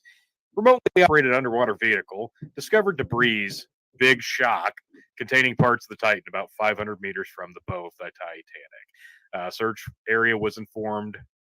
Sonar detection of an acoustic signature consistent with the implosion was found like we said, this was instantaneous. Yeah, it was that's what I imagined. The noise they heard as the lights went out was that was it. And it was just silent. Yeah. I don't know. It was such a weird story. I think that's why people latched onto it, because what were a bunch of wealthy people doing, jumping into this little thing to go do this? There's been of all the successful voyages in a submarine to go down and look at this thing. Why were they all doing this in such a small vehicle? All the things to go down and look at. Why? What? I don't get the fascination with this fucking boat. I get the expert. The Titanic expert probably wanted to go see it. I get that. Why everybody else? Why was the CEO in there? There's so many more things to go explore. Why? God damn it, people. I don't get it. If I'm rich and I'm like, I want to get into exploring things, I'm gonna explore some shit through people that I pay. I'm not getting in that fucking thing. I'll be like, hey, like I don't want to go see it myself. I want you to go get it and bring it to me because I'm rich, and that's what rich people do is they pay other people to do the hard part, and then they bring it to you, and you go, oh, cool, I got it now. Yeah.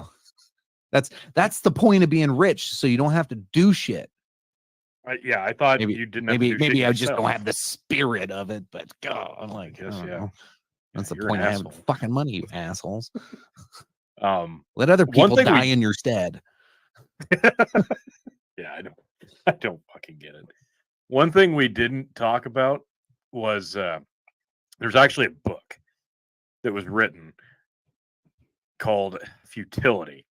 It's a novella, and it was written by Morgan Robertson, first published in 1898. And it was revised as The Wreck of Titan in 1912. It features a fictional British ocean liner named Titan that sinks in the North Atlantic Ocean after striking an iceberg. The Titan and its sinking are famous in similarities to the passenger ship RMS Titanic, sinking 14 years later. After the sinking of the Titanic, the novel was reissued with some changes, particularly to the ship's displacement. The first half of Futility introduces the Titan, described as the longest and fastest ship in the world that is also considered unsinkable. And the hero, John Rowland, a disgraced former U.S. Navy officer who was dismissed from the service, now an alcoholic, he works as a deckhand on Titan. One night, while sailing between America and Ireland, the Titan crashes into a smaller ship at full speed in fog, splitting it in half. Rowland, who witnessed the collision while on lookout, is offered a bribe by the captain for his silence, but refuses and vows to expose the deed once in port. Captain and officers attempt to discredit Rowland's testimony by drugging him. The next night, the ship hits an iceberg and capsizes.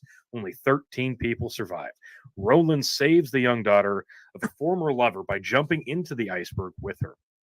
A pair find a lifeboat washed up on the iceberg, and Rowland also fights and kills an attacking polar bear. No, damn. They are rescued eventually by passing ship and brought back to England. Back in England, Rowland tells of the events of the voyage, including the destruction of the smaller ship, the attempted cover-up, and drugging by the captain and officers who have also survived, and the ordeal on the iceberg to an insurance underwriter responsible for insuring both ships. Rowland refuses to testify before court and instead goes to New York City with the girl. Once there, the girl is recovered by her mother, and Rowland is arrested for her kidnapping. Sympathetic magistrate discharges him and rebukes the mother for being unsympathetic to her daughter's savior. Rowland then begins living alone. In a brief final chapter covering several years, Rowland progresses from homeless and largely anonymous fisherman to a desk job, and finally, 2 years after passing a civil service exam, to a lucrative position under the government. Later edition includes a follow-up. Rowland receives a letter from the mother who congratulates him and pleads for him to visit her, and from the girl. So I think in a nutshell, a lot of the conspiracy theories that we talked about stem from this specific novel that ironically came out, less than 2 decades before Titanic sinks. The similarities are crazy, actually. Like 14 years later, this actually happens to a ship of a very similar name. Now, who's to say the Titan in the book wasn't an inspiration for naming of the Titanic? But I don't think that matters. I think what matters is the whole entire plot here kind of takes the entire events of the Titanic sinking and it exaggerates them so grandiose and really kind of parallels a lot of the stuff we already talked about. So I think that's where a lot of this comes from. But yeah, it's still very, very, very ironic. Speaking of books and conspiracies, just because I always have to bring everything back to full circle.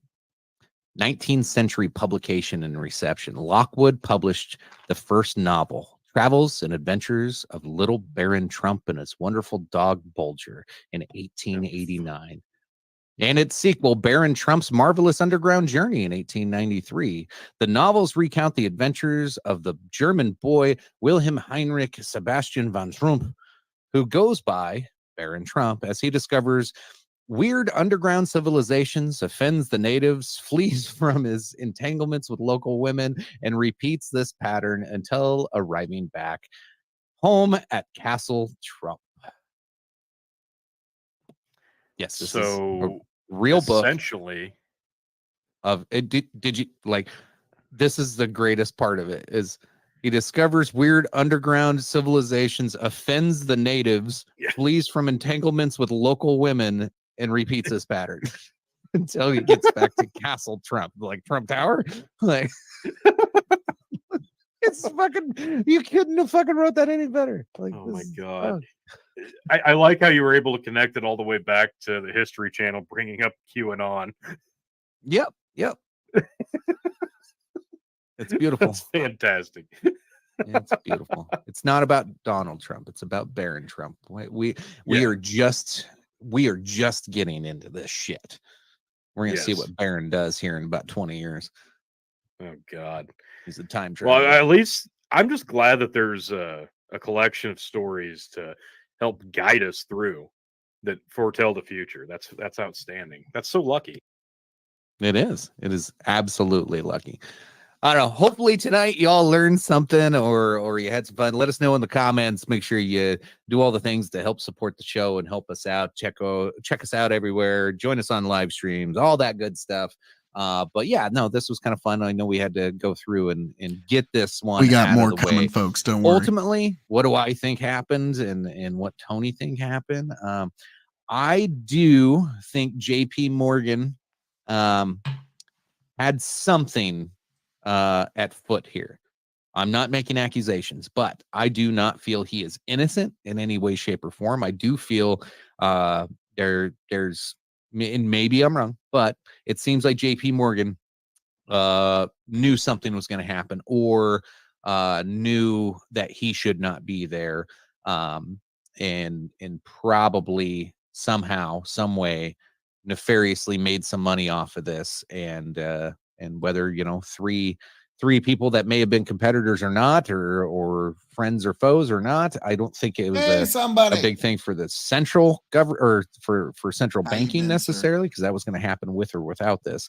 I think it was more of securing power and money in the long run, and yeah, I think he had a good feeling that something bad was about to happen, and if it did, he wasn't going to be there for it. So that's my conclusion. Whether it was going to sink or not, JP Morgan, he did some bad things before and after this. So fuck JP Morgan. Fair. Yeah, I don't think he's innocent. I mean, you got to look at a guy who's got that much wealth, that much influence, that much power, and look at an He's incident a puppet like for the this Rothschilds. Yeah. Thanks, chicken. So I had to get my anti-Semite remark in there. Well, oh, thanks, chicken. Jesus. No I don't think there's any reality where there wasn't something fishy going on. Tony will be a bit more measured. Power struggle or a grab for more power and wealth. So no, I don't think he's innocent in any regard, whether that was just shoddy planning, construction, whatever. I don't think there was an assassination attempt here. I think this was convenient. Largely, yeah, I think it could have gone a lot easier if that was the goal. In terms of the switch, I think that's probably the most plausible conspiracy of this entire saga, hands down. I think there's a way to do it. I think records are, like we mentioned, a lot easier to fudge 100 years ago. So I think that's the one that holds the most weight. Now, why that happened, we can debate, we can talk, we can dissect it all you want, but I think that's the one with the most legs. So before we sign off, Stryker, did the Titanic actually sink? No. What was it? The Olympic? Yeah. Okay. Stryker's still convinced it was the Olympic. He's with the swap theory. I got you. Respect. Where can people find you on YouTube, Stryker? Huh? You got to talk. This is where you say something. I don't know. Oh, you don't know your own channel?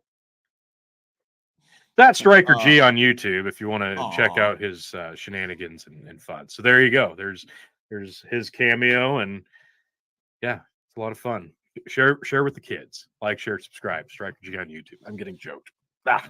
Nice. Well, Tony gets choked. Appreciate y'all too. Well, folks, that was the Titanic conspiracy episode, and we've got a run-in from somebody online. How you been, sir? God bless you, sir. God bless you. I hope I have found you happy, healthy, and much the wiser. God bless and welcome back, sir. It's been a long time. A very good man, somebody online. We've all been missing your candor, your style, and most importantly, sir, you were an utter master of sartorial resplendency, and we really miss that here in the online political space. Sorry, sometimes my redneckery doth reveal itself. I cannot help that. But somebody, I hope this finds you well. Now, since we're in the conspiracy mode, I found the perfect thing for all of us. This is, I think you're all going to enjoy this thoroughly, okay? I did an interview with a ghost hunter. You may know him, you may not, but we got deep into things. We got into how ghost hunting techniques for individual things. We got into what are your thoughts on the supernatural.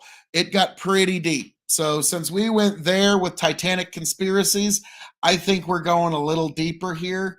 So folks, if you want, and let me know what you think about any of this, because this is fun. We also even get into the Stanley Hotel in Estes Park. It's a pretty deep interview. But folks, without further ado, let's get into Phil K.O.E.'s interview with a ghost hunter. And it's a ghost hunter you may know. We shall see. You have arrived at the K.O.E. Nation.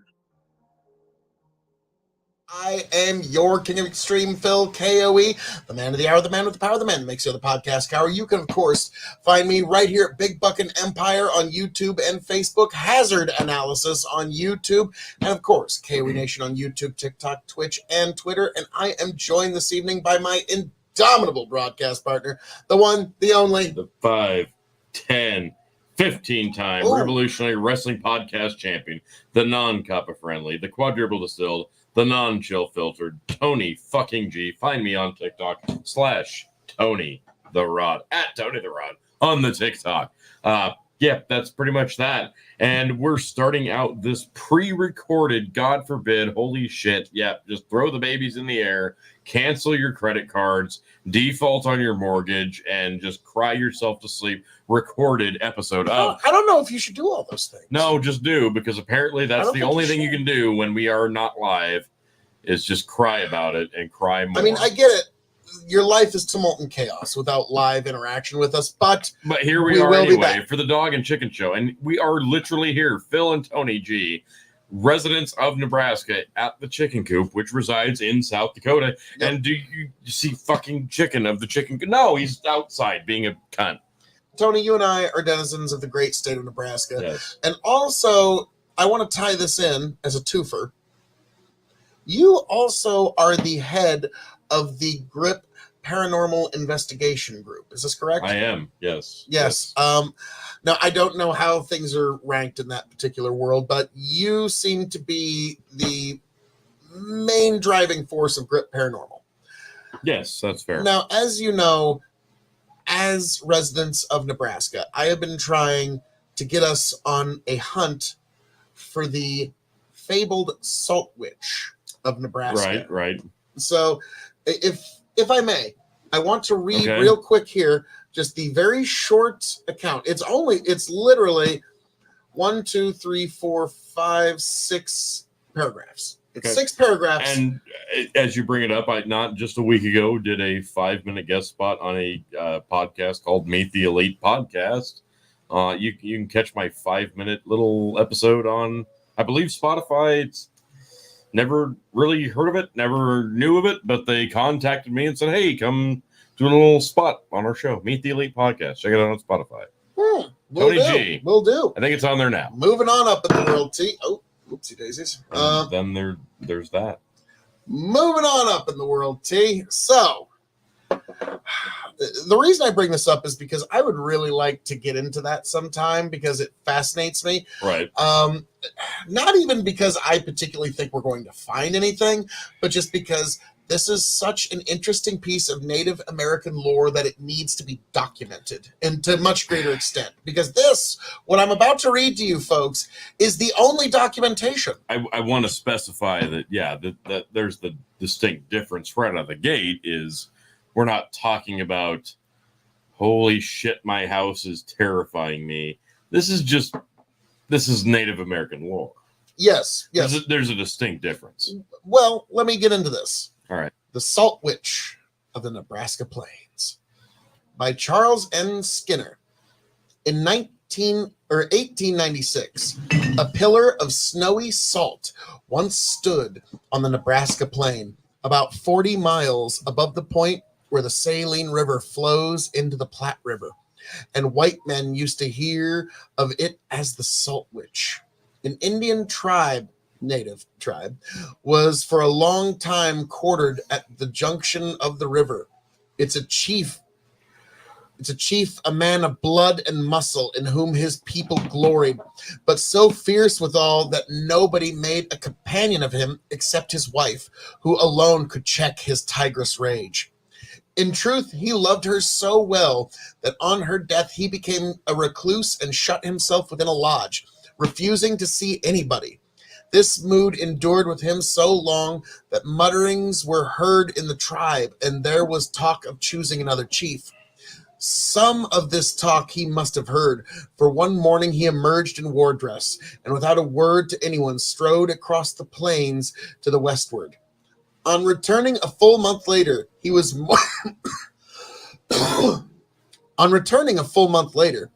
more communicative and had something unusual to relate. He also provided his prowess by brandishing a belt of fresh scalps before the eyes of his warriors. He had also brought a lump of salt. He told them that after traveling far over the prairie, he had thrown himself on the earth to sleep when he was aroused by a wailing sound close by.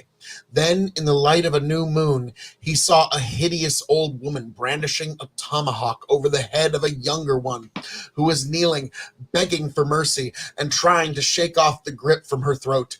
The sight of the woman 40 miles from the village surprised the chief that he ran toward them. The young woman made a desperate effort to free herself, but in vain, as it seemed, for the hag wound her left hand in her hair, while the other she raised an axe and was about to strike. At that moment, the chief gained a view of the face of the younger woman. It was that of his dead wife. With a snarl of wrath, he leapt upon the hag and buried his own hatchet in her brain. But before he could catch his wife in his arms, the earth had opened and both women disappeared. But a pillar of salt stood where he had seen this thing. For years, the natives maintained that the column was under the custody of the Salt Witch, and when they went there to gather salt, they would beat the ground with their clubs, believing that each blow fell upon her person and kept her from working other evils. By Charles N. Skinner, 1896, compiled and edited by Keith Weiser, Legends of America, updated June 2021. And so what I'm trying to find is a pillar of salt once stood on the Nebraska Plain about 40 miles above the point where the Saline River flows into the Platte River. Now, that point, Tony, as I've looked up now, for at least about 70 years, there hasn't been a river called the Saline River. Okay. I try to keep looking it up. There's different accounts.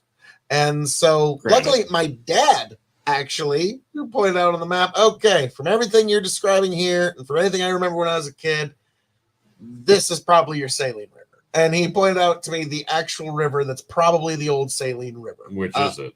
I can't remember the name right now. Oh. Okay.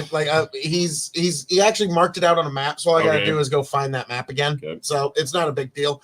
Again, we're having fun here in the evening, but so my question to you is this something that interests you, and why or why not? Both answers equally fascinate me. When you're talking about history, that's essentially that's the column of paranormal investigation, because anytime you want to talk about something that's strange, unexplainable, you have to first delve into the history of it, because if you don't delve into the history of it, you're doing yourself a disservice, and you're basically just you're spooking yourself in a dark room. And by that I mean you're doing yourself a disservice by getting yourself hyped up and scaring yourself for no other reason than the thrill of it. That's why you go see a scary movie. You watch a scary movie on Netflix.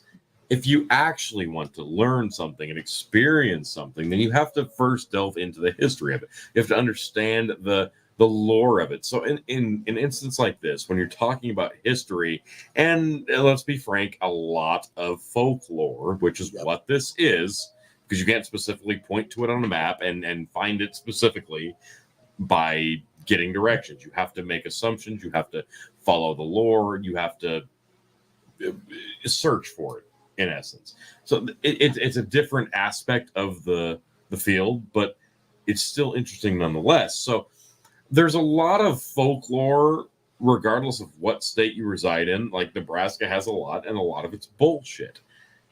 Now, something like this, as detailed as this, is a lot more intriguing than, say, just off the top of my head, for a ridiculous example, East 3rd Street in York, Nebraska. At midnight, people throw rocks at you. That was one of the most haunted things in the state, according to a website, for many, many, many, many, many years. Certainly couldn't just be some kids throwing rocks. Right. Yeah. No, Phil. Absolutely. Couldn't just be a couple insulting. of kids fucking with you. No, it's got to be something paranormal. Yeah, no, it's obviously demons. Demons. Oh, okay. Thank you for clarifying. Yeah, don't be a dick. Thank you for clarifying. Like, I was afraid. No. So like this is me. Yeah, this is when we talk about my first. Yeah, I want to know, what's your first instinct when you hear this? My first instinct is we're talking about history, and history itself gets embellished. Okay. And that's my immediate reaction when we're talking about anything regarding whether it's paranormal, folklore, spooky in any regard. I am immediately very, very, very, very, very skeptical, especially when it comes not to just history, but when the history delves specifically into folklore. Folklore, highly entertaining, highly interesting, and I like to find out where exactly the folklore started and why it went that way. I think it's highly interesting. Before I was a fan of creepypasta, I liked folklore tales. Yeah, like, to me, like, again, you know me, in all these things, I'm highly skeptical. Okay, I've always been. That's how you should interest these. Like, but like, you've known me throughout my life, right, and my different, arcs. That like, I lived a very secular life where I didn't believe in anything that was unseen, and I was very skeptical of this. Now, even like now, like I attend church, and like I'm with very nice Christian people. They also don't believe in ghosts staying on this plane. Okay, so in any iteration, believe in angels, but they aren't ghosts that interfere in this plane. So we can get into scripture here a little later. We're splitting hairs at this point, which is why it bothers me when people are just so determined to say, "No, I believe in this," but ghosts? No, it's crazy time. But yeah, no, angels, absolutely helps me play baseball. That's not exactly what maybe some people would classify their beliefs. It's probably closer than you want to admit in some cases. In some cases, sure, because there's a lot of people that just go to church and just pray for things.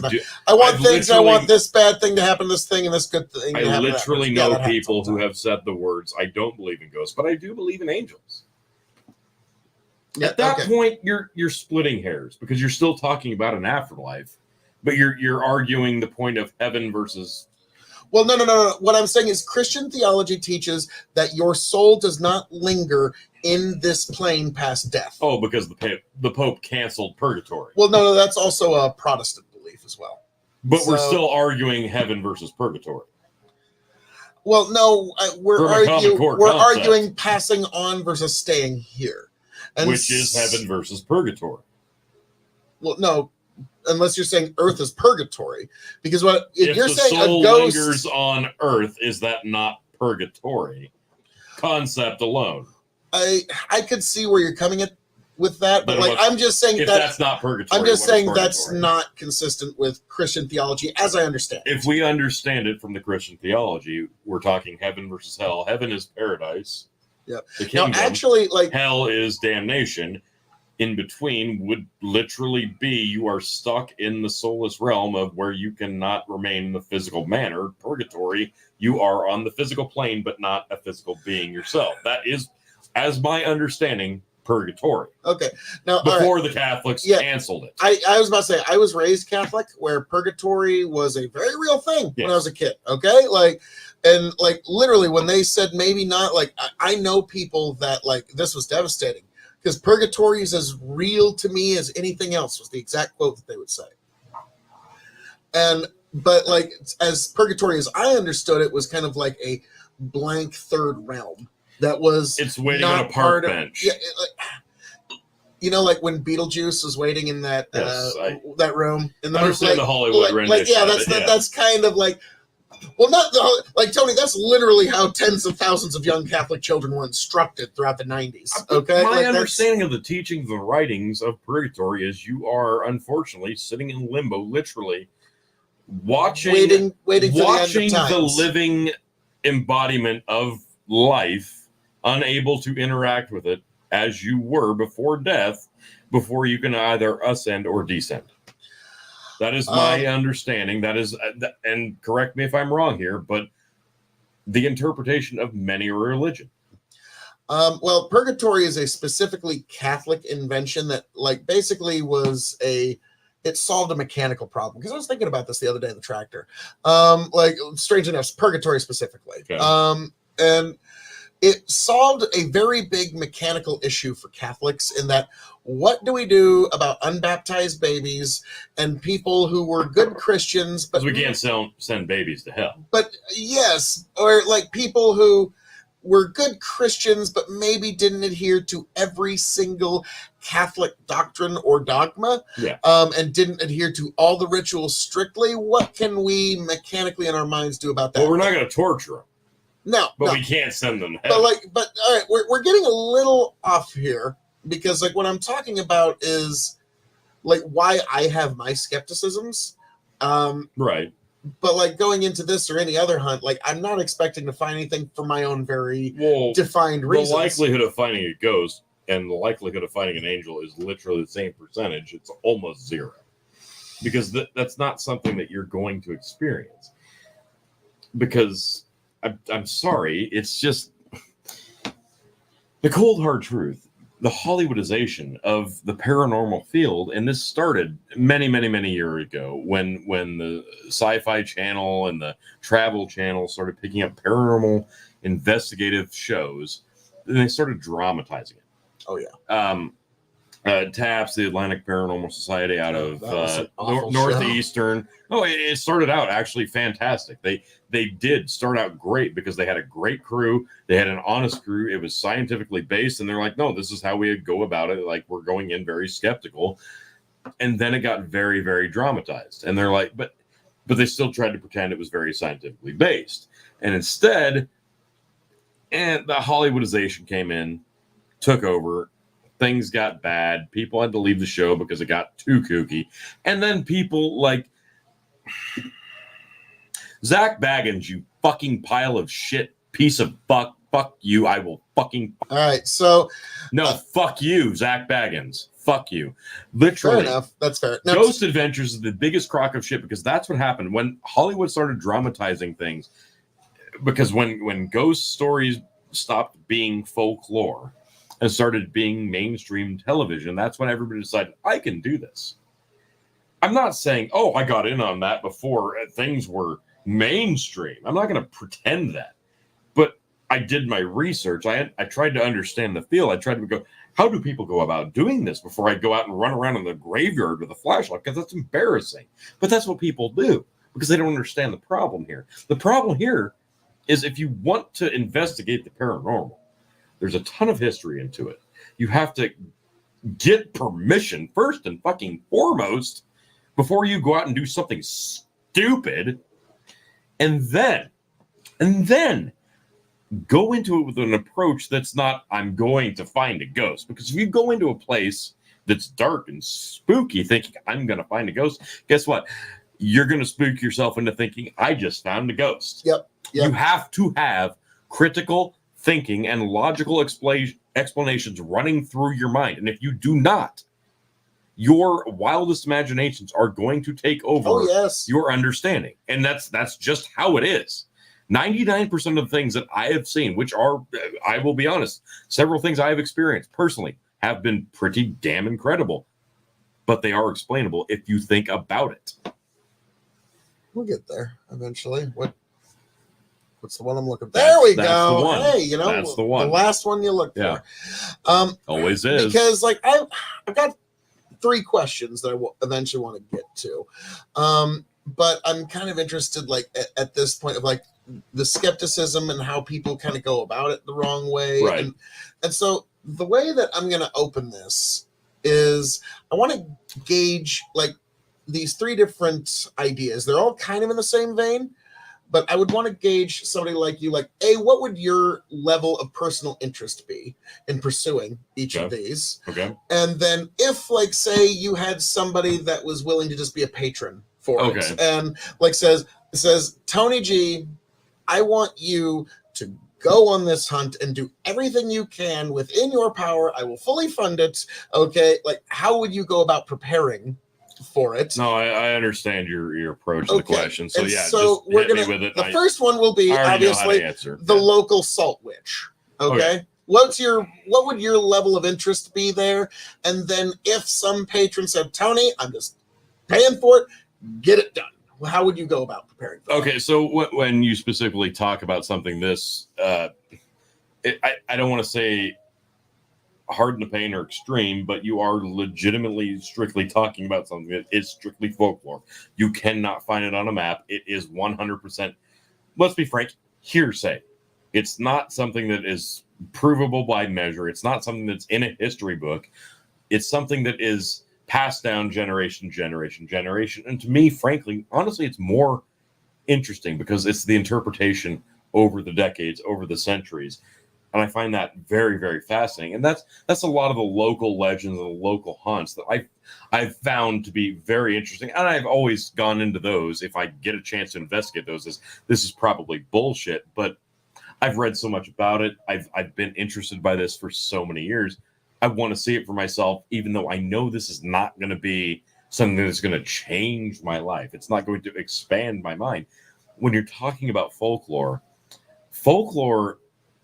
specifically is just so, to me, interesting because you have to put your mind in the frame of when this was created. And if you're talking about something that stemmed from like the 1800s, you have to put yourself in that mind frame and think, when this folklore, when this local legend, when this story came about itself, what was the mind frame? What frame of mind was this person in when they started telling the story? How did people think in that day and age when this story started circulating? And to me, that's more interesting than anything because you have to accompany everything around you. You have to think about the times. It's time, it's space, it's everything. That let that local legend, that lore build and build and build. And that to me is more fascinating than even history alone because it's the tall tale getting taller and taller and taller over to the me years. That's like it's like cultural art. I don't know how else to describe it. Like the Salt Witch is a great example of Midwestern native cultural art, for lack of better terms. And so that's what's fascinating about it to me. Now, Tony, we're going to shift gears from our region. So, okay, I'm curious what your level of interest would be in this. And then let's say your patron is like, I don't care. You get all the stuff you have to, and you bag me one of these things. And so, like, this guy's a real TB, a real true believer. Okay? Like, and TB stands for tuberculosis. Oh, yeah. In the paranormal field. Sorry, it just does. I thought that was the medical field. Nope, tuberculosis. Okay. So he's a true believer. Okay? He truly believes this thing is out here. And he's willing to patron you for it and like go the whole 9 yards. And he wants you to investigate the Wendigo.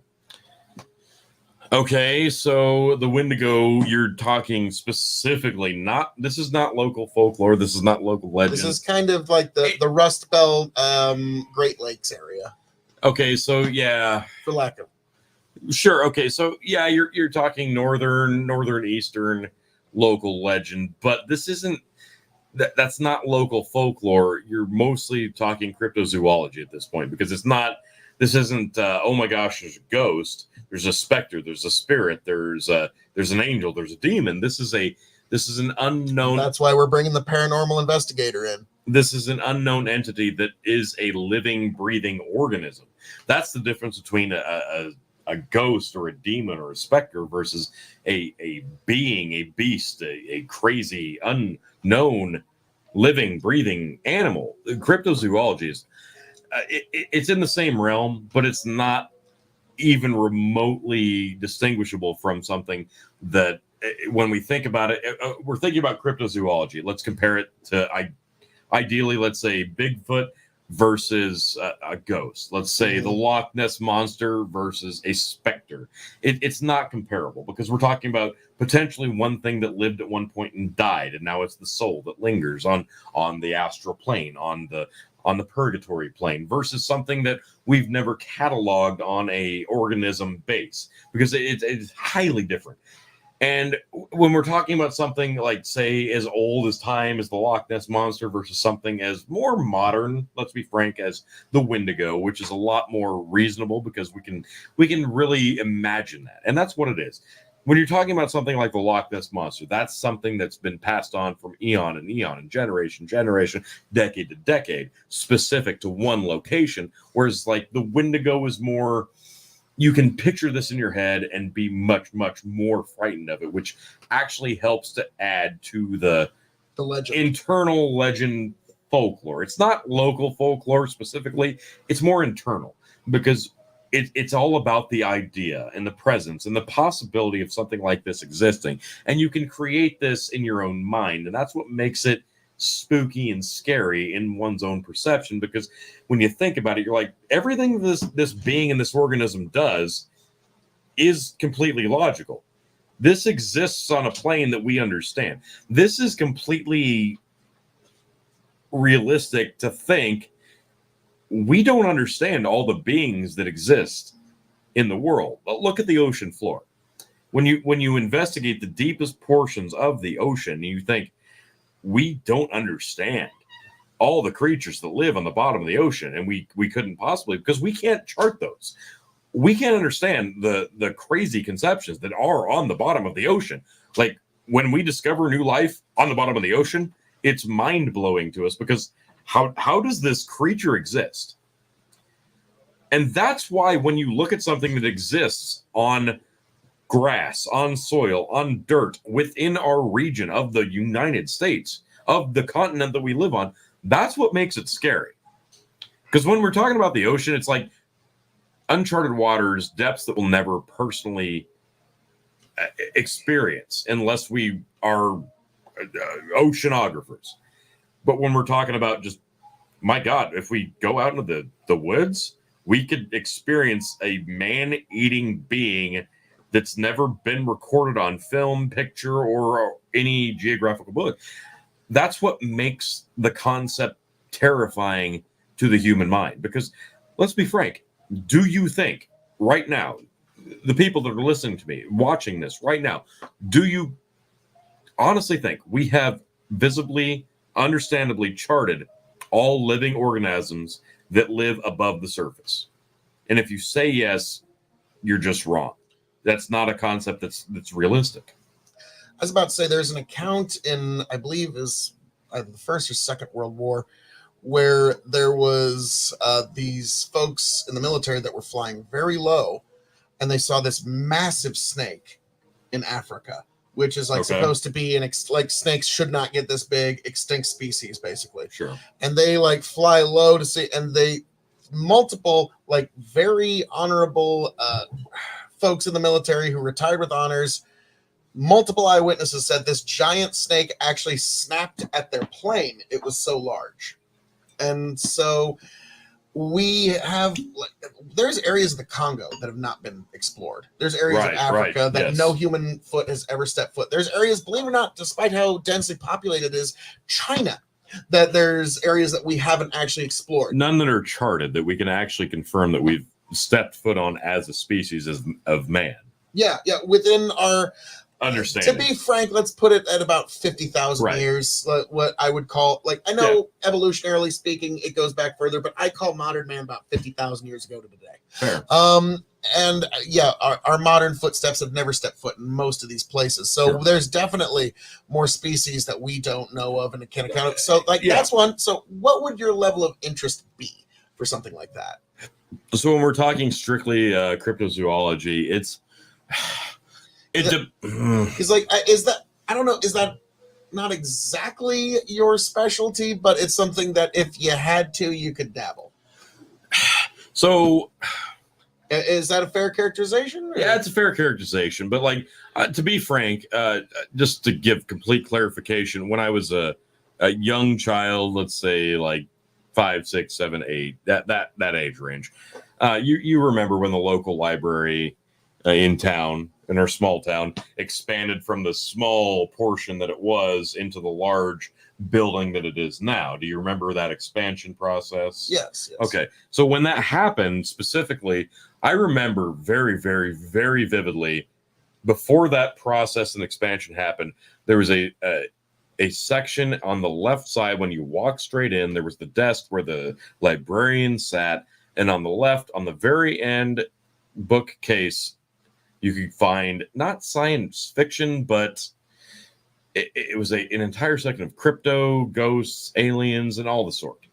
And I would go there. That's where I would go. And there was an entire section of books. They weren't very thick. They weren't. I remember them well. They weren't very in depth, but it had visuals and it had the text at the time as to the age range I was. It was very appealing. I actually took my daughter to that public library, and we looked at those same books a few years ago. I believe they were orange on the cover, black and white pictures, very simple text, and it gave a very introductory understanding of these things. It always fascinated me. So these concepts always fascinate me. So when we're talking about cryptozoology, yeah, it's in the same realm.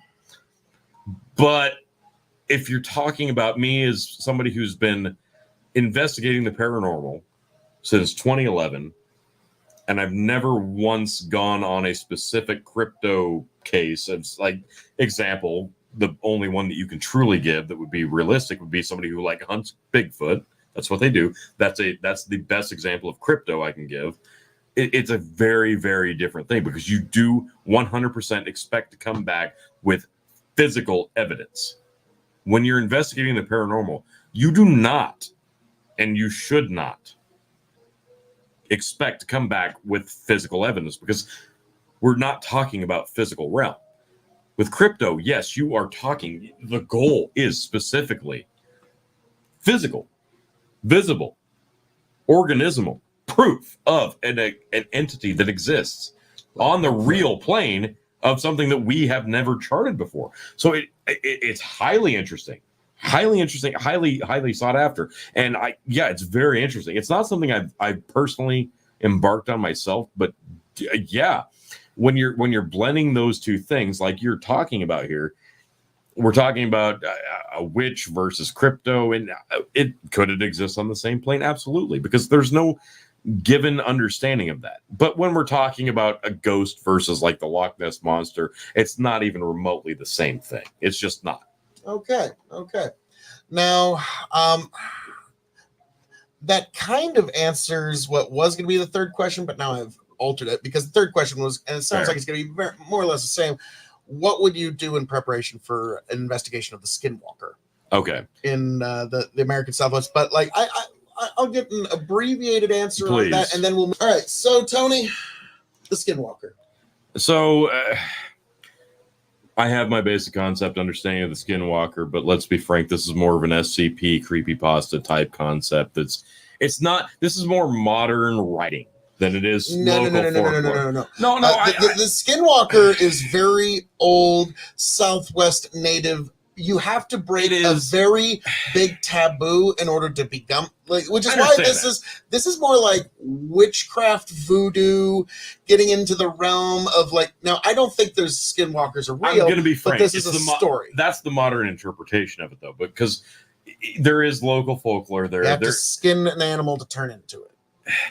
It is local folklore. There's an aspect of that, but there's a lot of modern interpretation that goes along with it. And the thing I liked about local folklore, that when the internet, I'll be frank, one of the biggest things that drew me into the internet, I was not, when I was a kid, scary movies scared the hell out of me. I didn't love them. I didn't like them at all. They spooked the fuck out of me. Like Chucky, when I would go into the bathroom, I would kick the goddamn shower curtain open because that thing freaked me the fuck out. I was not a scary movie kid, but for whatever reason, eventually one thing just clicked, and I liked the concept of Michael Myers and ghosts and aliens. And eventually, when I liked aliens and Bigfoot and Nessie, I didn't like the idea of Michael Myers and Chucky. And then eventually the things intertwined, and I think it was the interpretation of the internet, because the early stage of the internet, for whatever reason, I stumbled across an early stage website of very, very, very localized folklore. And that's why I bring that word up so often. It was just local folklore of stories from very, very early on, pilgrimage, witch hunt, that era.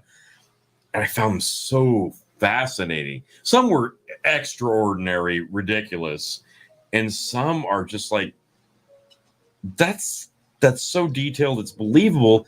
And it was this is the early stage of the internet, where my 13-year-old mind didn't know how to comprehend the difference anyway, and that always stuck with me. So when we're talking about something as specific as a skinwalker, there's a ton of modern flair on it, but a ton of local folklore plus lore and legend, neither specific to region, but also kind of specific to region. So please give me your specific one thing interpretation. To kind of spin off of that, talk about going back to the Wendigo a little bit. Right. The horns is a very modern thing that only came in vogue, literally, I think in the 70s. Okay.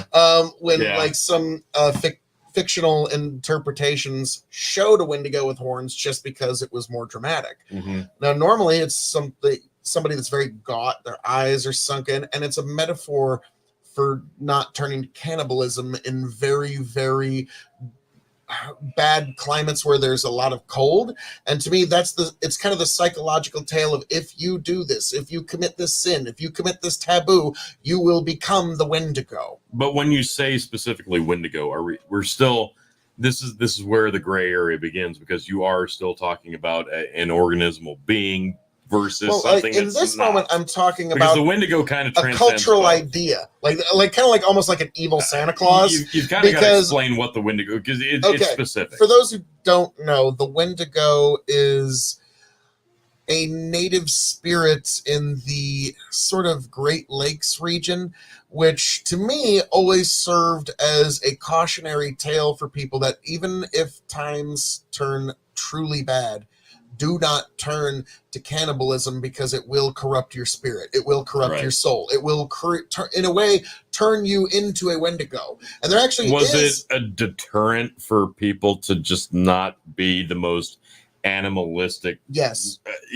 Interpretation of themselves. It was very much a cautionary tale. Yeah. And it was and it was also the boogeyman. If you children behave, otherwise the Wendigo will eat you. And and so that's how I always saw the Wendigo. Now, again, that's my interpretation. Now, the Skinwalker.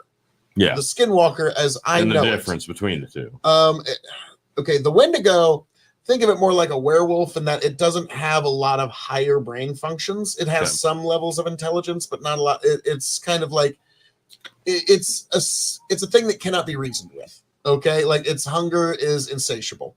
Right. According to the legends, the Skinwalker, even though it is in these animal forms, maintains its human intelligence the entire time.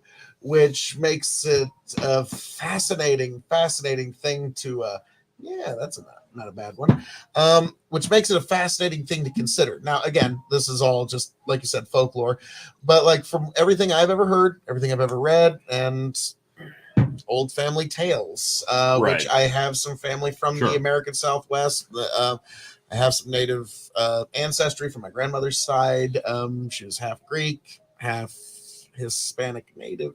It's complicated. Sure. Yeah. But paganistic stuff is it's funny how good way of pagan, not rituals, but retellings of stories carry over to different, not just religions, but folklore, but dressed up as not religion, but kind of religion.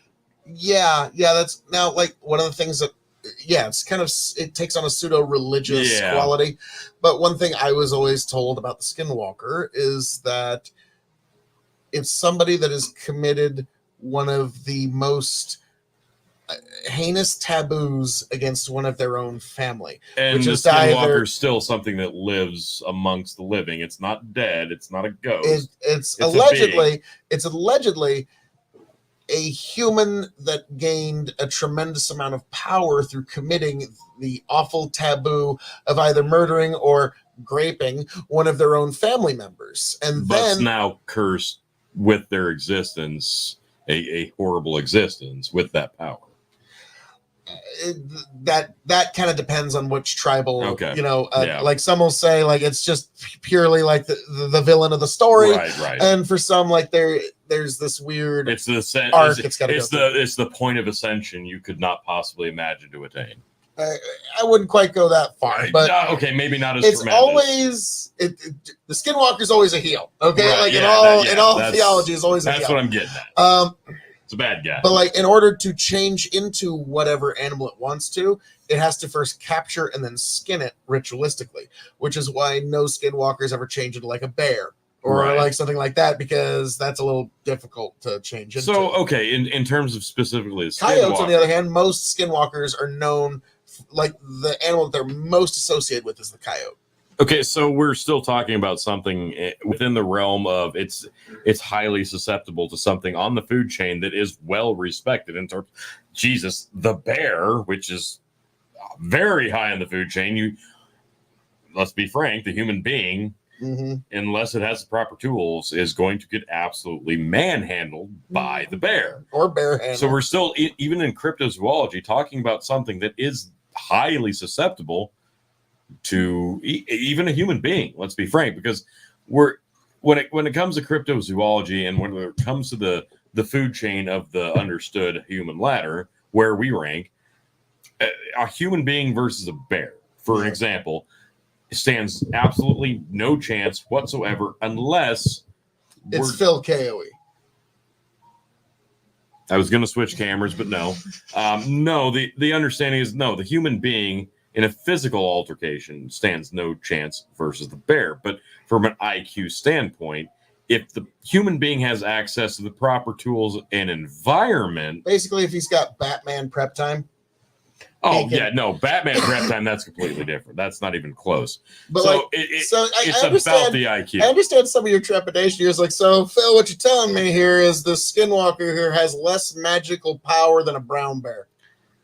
That's pretty much what you kind of said, because you just said to get it shit rocked by a bear, but it's better than a human. So there you go. I was like, that might be nice. Whatever taboo you did, but it gave you less magical power than something about 290 pounds. So then versus say then the Wendigo versus the Skinwalker.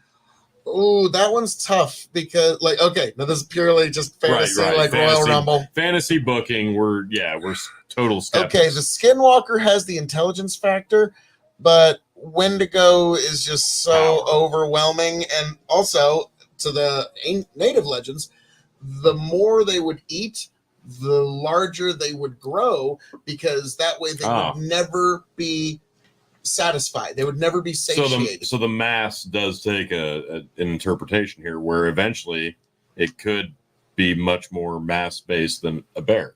Oh yeah, much larger. Okay. And like in one of it was. I'll have to send it to you. It's a great creepypasta that talked about like it was this Black Ops military force that goes out and hunts Wendigos and stuff, and like on their comms like warning Algonquin, which was their code word for Wendigo, and they talked about these things that were 14 feet tall and they're just coming at them, and so fascinating. I'll send the story to you. It was very well written. But like, so that's the idea, is it will get bigger and bigger and bigger because it can never be insatiated. It will always, like, it's always eating, not just because it's hungry, but because it cannot feel warmth. So it's not a comparable crypto, but it's on the same realm of existence if you want to commit to believing in the crypto, in the creepypasta trans. Yeah. And so like, well, to me, it's like one's the tale of the American desert, one's the tale of the Great Lakes and the northern cold lands. So region does play into this. Yes, very much. I get that, but one is very limited, where the other's power and intimidation factor is a lot more expanded. So again, I'm going to go back to this. Like, it's for me personally, it's very specific. It's very awkward. Like, like when people ask me, like, what brought you to being like, why do you want to like hunt ghosts? What the fuck? Why would you want to do this?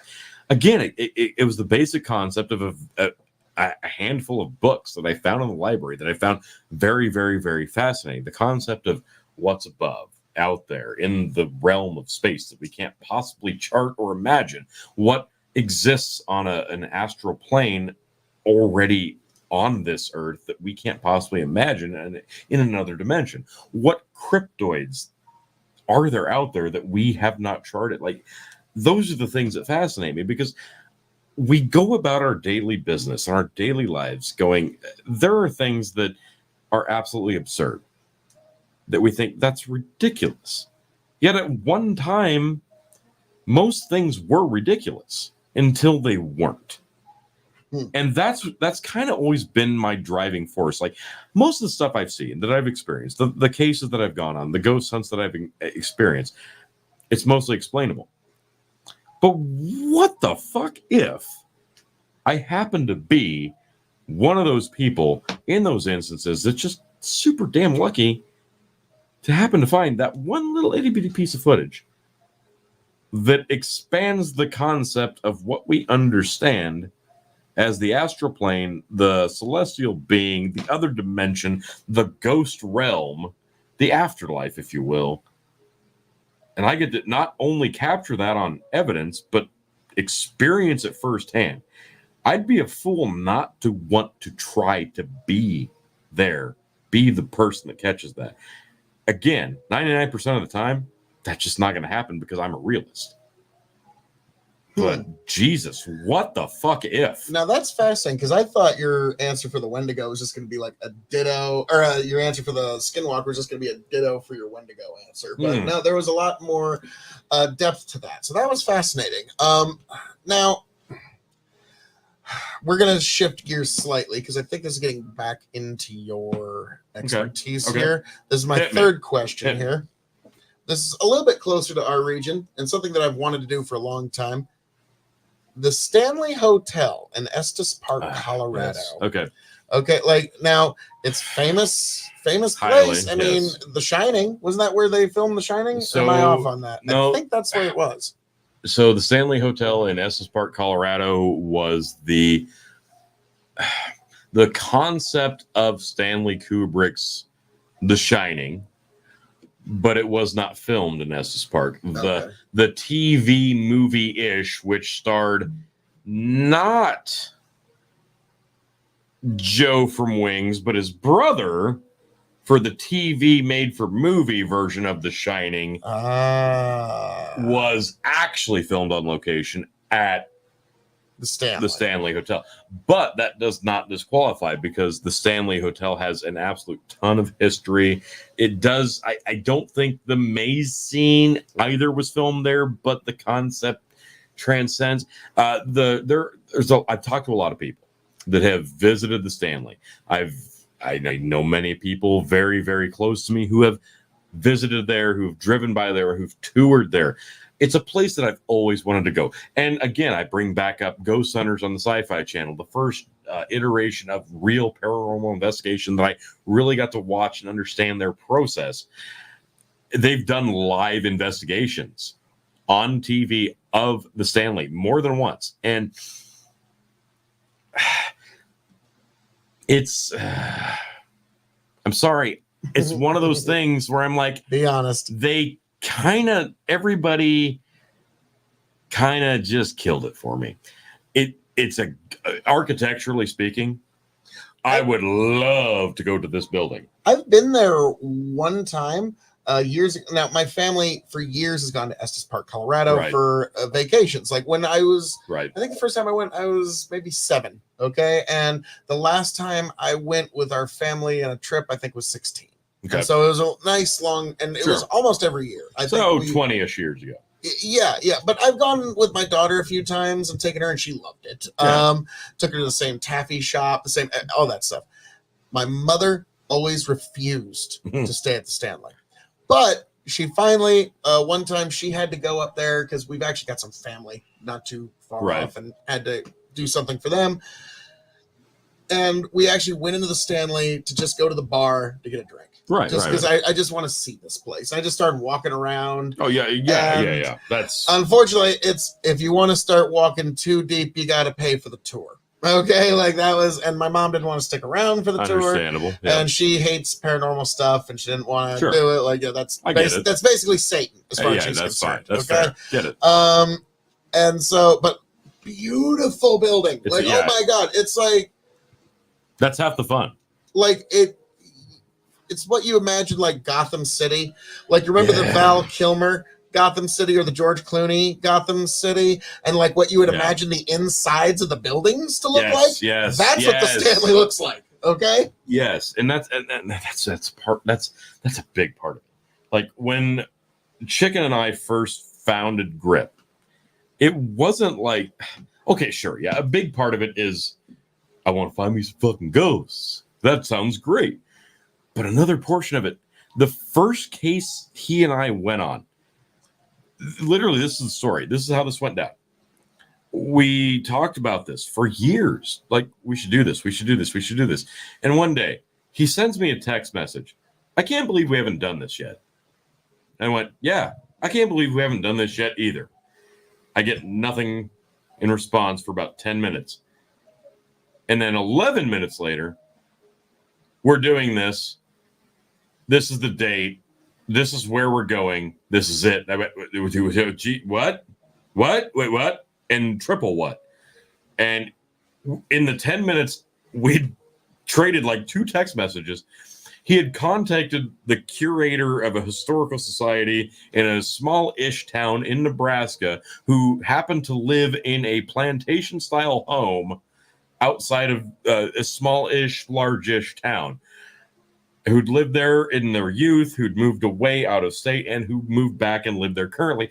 And they're just so pleasant, and it was so perfect. It was just so perfect because it was a person who appreciated history, who wasn't shut down to the idea of the paranormal.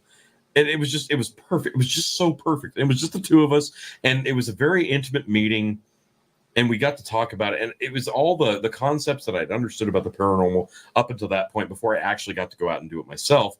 And I got to spew that out like I was an expert. And I wasn't. It was my first fucking time ever. And Chicken's like, Jesus, you sat down and started talking like you've been doing this for years. And I'm like, I kind of feel like I have, but I've never done it. And we sat down, we did this. We did the sit-down interview, and then we finally go out, we do the actual investigation. It literally could not have gone more picture perfect. You know, we got black and white infrared footage and audio recordings of things that you shouldn't get your first time out. And it spoiled us. I'll be frank, it did. It did. Now, and I'm not talking about stuff that like, oh, we were just above our, we were punching above our weight class, but like things like, no, we kind of had an idea of like, no, this is bullshit. Don't fall for this trap. We had a pretty good understanding. But at the same time, like, we definitely found some things that were not things you should find on your first outing. And that that ruined me for a long time. So again, I've seen, I've heard, I've felt, I've understood a lot of things that were things that other people would probably never understand or be able to experience themselves. But at the same time, if you're experiencing things greater than what I might be explaining, you might not have looked hard enough for the actual explanation. Because again, I'm still a realist at heart. Now, okay, full disclosure, I've gone with you on a ghost hunt before. And before that, I showed my mom some of your footage before I went. And, you know, my mom, she's always got a pretty good sense of humor, but she's also like pretty sharp with her. Like I was showing her one of your intros, and it shows basically like a cabinet door swinging open. That one's 100% legitimate. Oh, I know, but like my mom, she sees that and goes, "Oh yeah, that's it. I'm convinced. It's the ghost." I know. Like it's like don't get me wrong. Like it's you're working. Like I feel like what you're doing here. No, it's I totally kind of like understand. kicking water uphill because it's so hard. But that's one of those pieces of footage where when it happened, that was we returned to the same location I just described. It was our second outing. It's a room. It's kind of a discarded room. It's a storage room that's in the upper stairs of this house. She hadn't gone in weeks, and this cabinet door is cracked. Let's say this much. She hadn't gone up there in weeks, and this cabinet door had been cracked like that literally for weeks. She hadn't gone in this room. Chicken and I are sitting downstairs where our base camp, our table, and all of our equipment are set up. And you can check this in time with the audio recording and the video footage that we had. We asked specifically, please open a door. And in real time, with the timestamp of the CCTV footage, within like less than a minute, that cabinet door that you just described on its own opens. It's not. I know.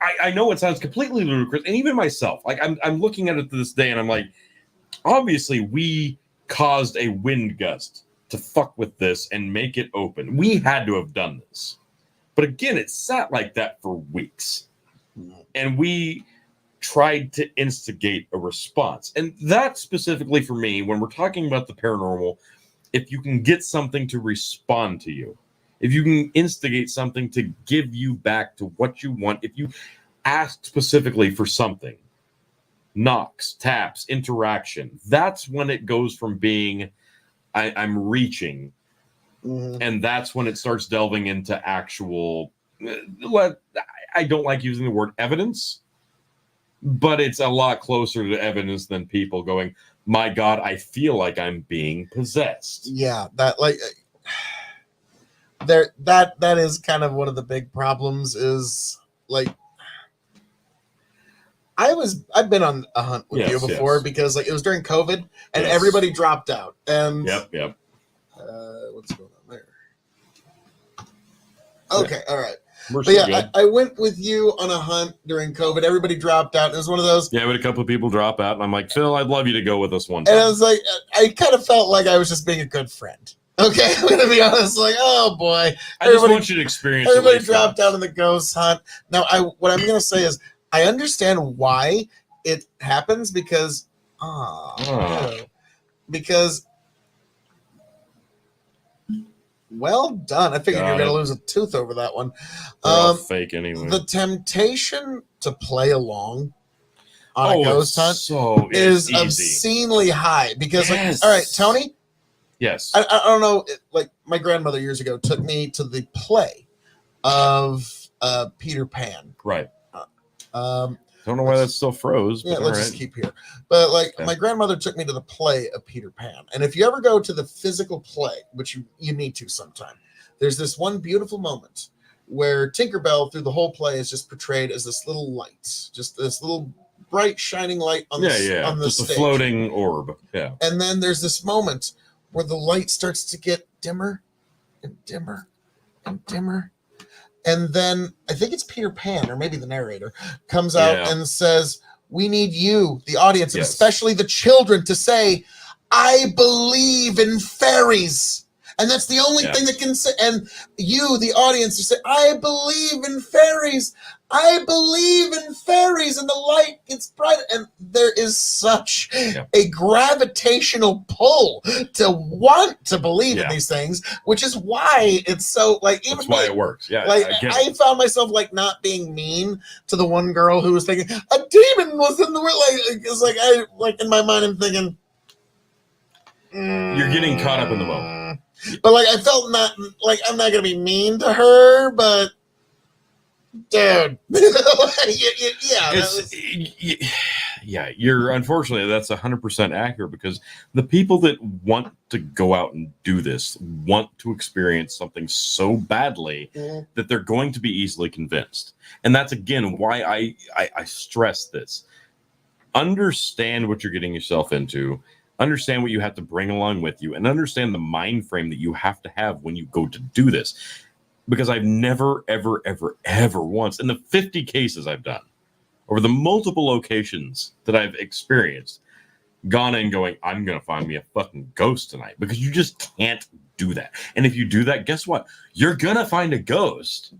No, because it's conjured up in your own mind. I'm not going to name any names, but there's at least a couple people that I've encountered on ghost hunts with you that go into every ghost hunt convinced they're going to meet a ghost.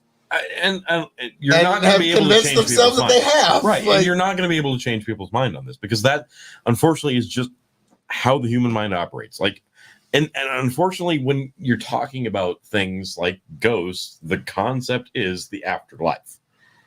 Is it specifically religious? No, but it's going to play into that. It's just going to. So, again, it's just, I've never, and people scoff at me. People have been in the field longer than I have, or attempted to be. I say, I try not to take a religious understanding into my investigation. And they go, why not? I'm like, because you're just doing yourself a disservice at this point. Because if you take that concept in, you're doing yourself a disservice because you already have a preconceived notion. And if you take a preconceived notion into this, you're going to have a bias, whether you think so or not, whether you understand it or not, whether you realize it or not. And the best experiences I have had personally doing paranormal investigation have not been going to famous haunted locations like the Villisca Axe Murder House or the Waverly Hills Tuberculosis Sanatorium in Kentucky.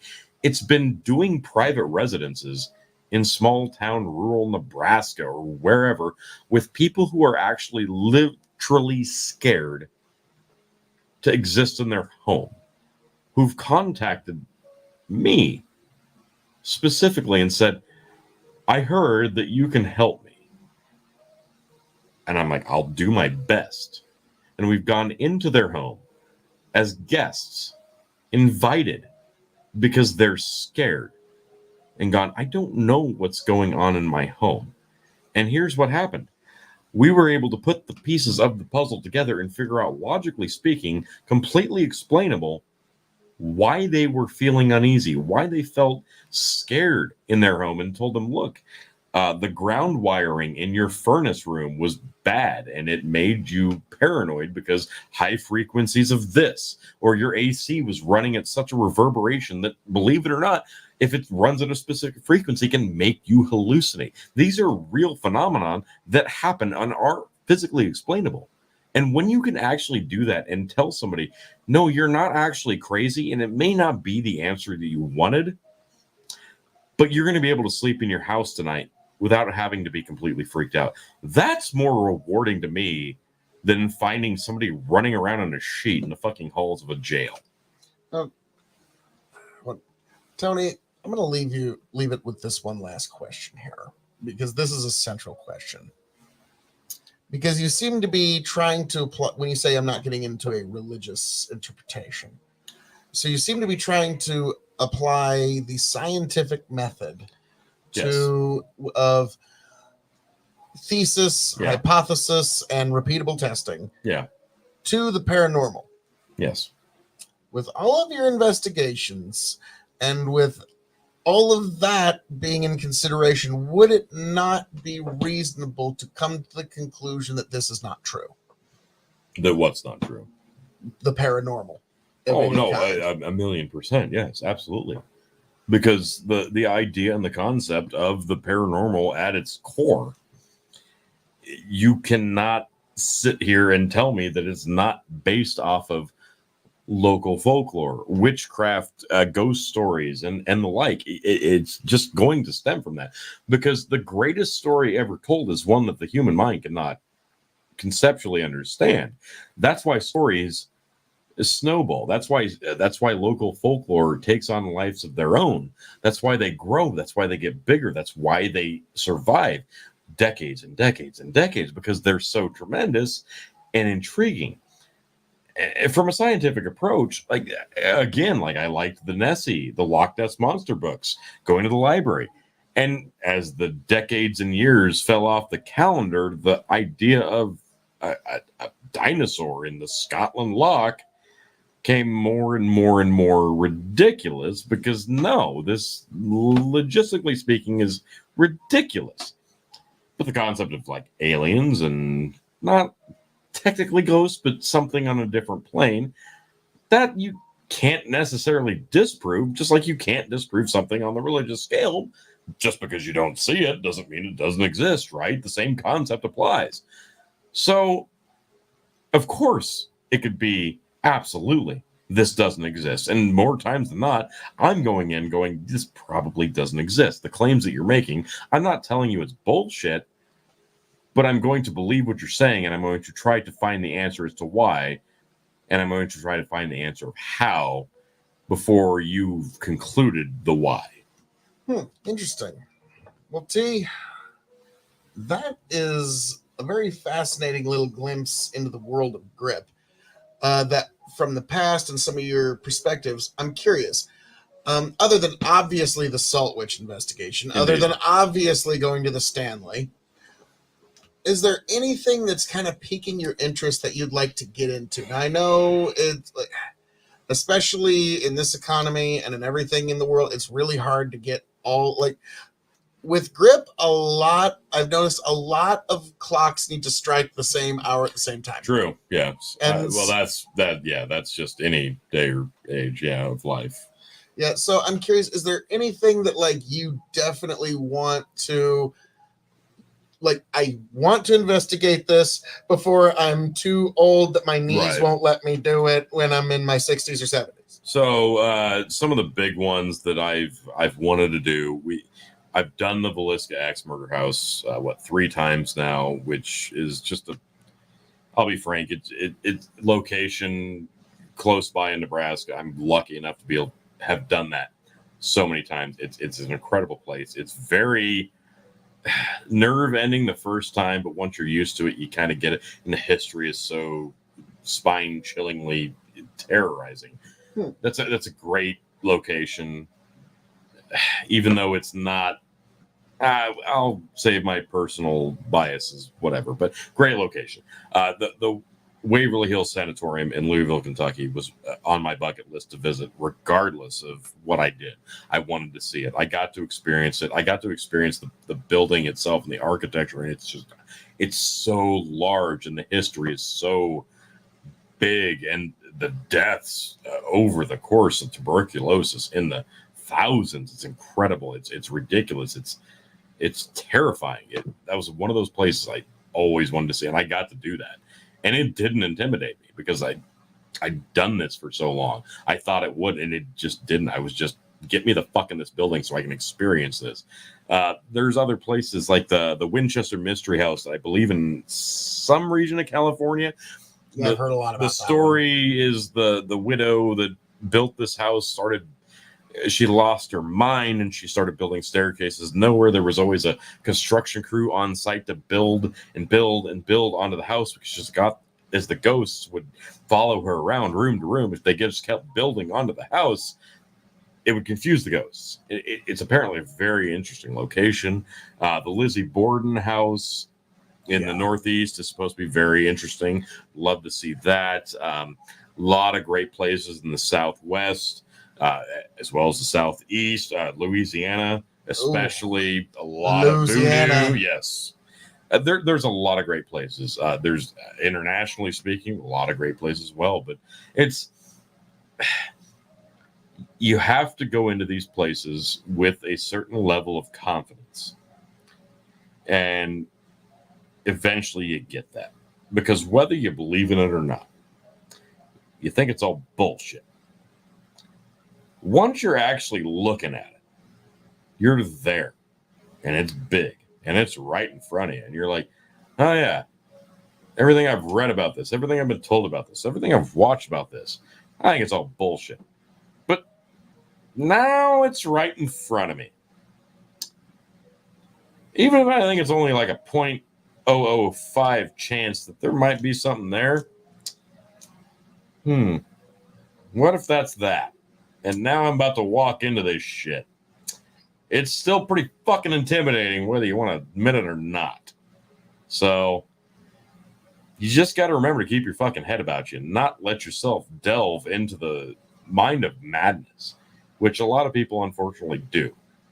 And once you let yourself disbelieve the reality that's surrounding you, once you let your mind dictate what you're seeing, what you're understanding, hearing, feeling, etc., once the senses leave your body and you just go with the flow, you've got to remember to keep reason within your mind. Because if you don't, you're screwed. And that's really it. Well, Tony, on behalf of Big Bucket Empire on YouTube and Facebook, K.O.E Nation on YouTube, TikTok, Twitch, and Twitter, yes, and Hazard Analysis on YouTube. Indeed. Thank you for sharing some of your experiences with Grip and Grip Paranormal. Is there anything you'd like to say to the people? Really, it's just, I've been doing this for a long time. I've seen, I've felt, I've heard a lot of great things. And I've been on location with people who have allegedly seen, felt, heard, etc. A lot of great things. The number one question I'm asked is, oh, do you believe in ghosts, or what's the best thing you've ever seen? And I never know how to answer that because I don't know how to give an answer that's going to actually give them the answer that they want. Because I could sit here and bullshit all day and say, oh, yeah, I saw a shadow person walk into a wall, or I had a ghost tug on the back of my fucking underwear, which those are things that have happened. How do you explain that, though? How do you explain that and actually make it make sense? Without going, no, yeah, that's totally exactly what happened, without the actual possibility. When it's not measurable. Right, exactly. It's always hard. Measurable. You've got to understand the situation. And for me, it's overcoming. You've got to replace fear with curiosity. And that's always kind of been the mantra. Don't get freaked out, even if you're curious, because once the curiosity delves into fear, you're fucked. You've only got so many days on this realm. And if you want to spend a few of them trying to have a bigger, larger understanding of some of the other aspects of it, more power to you. And I encourage it. But just remember, your mind is your most powerful tool. Don't let it fool you, but don't let it betray you either. Well, folks, as I'm known to say around here, all that being said, thank you for joining us for this very special interview discussion with Tony G of Grip Paranormal and the Revolutionary Wrestling Podcast, and Tony the Rod 2.0, or actually, no, just Tony the Rod. Tony the Rod. On TikTok, folks. I just got so used to that 2.0 by now. Me too. But, folks, thank you for being here. Thank you for joining us. I hope all of you make it back here to the Big Bucket Empire happy, healthy, much the wiser. God bless. Travel well. All right. And there we have that, folks. That was that interview with a ghost hunter. I hope all of you really enjoyed that. I certainly did. And folks, we have got to that time, and we're going to do things a little differently here. So there's going to be something for you here, folks. But as I'm known to say around here, all that being said, thank you for joining us here at the K.O.E Nation for this very, very special chill stream with all you beautiful people. I hope all of you make it back here to the K.O.E Nation happy, healthy, much the wiser. Raise a glass to yourselves. God bless every last one of you. beautiful people. I hope all of you make it back here, folks. And I'm going to be doing a Super Bowl live stream watch along, God willing. We will see tomorrow, folks. But folks, I hope all of you make it back here tomorrow. I hope all of you make it back here next week. I hope all of you make it back here next month. I hope all of you make it back here for all the future of K.O.E. Nation and Big Bucket Empire. Hazard analysis, folks. Ah, yes, it's a big, bright future here within all of K.O.E. Nation, within all of Sundry. Now, folks, we are going to end tonight's entertainment with something a little different. We're going to end it with a really good time. It was started off with Tony and Chicken. Then it went to me and Tony.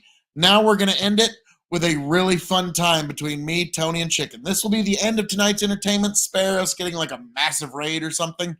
But yes, this will be the end of tonight's entertainment.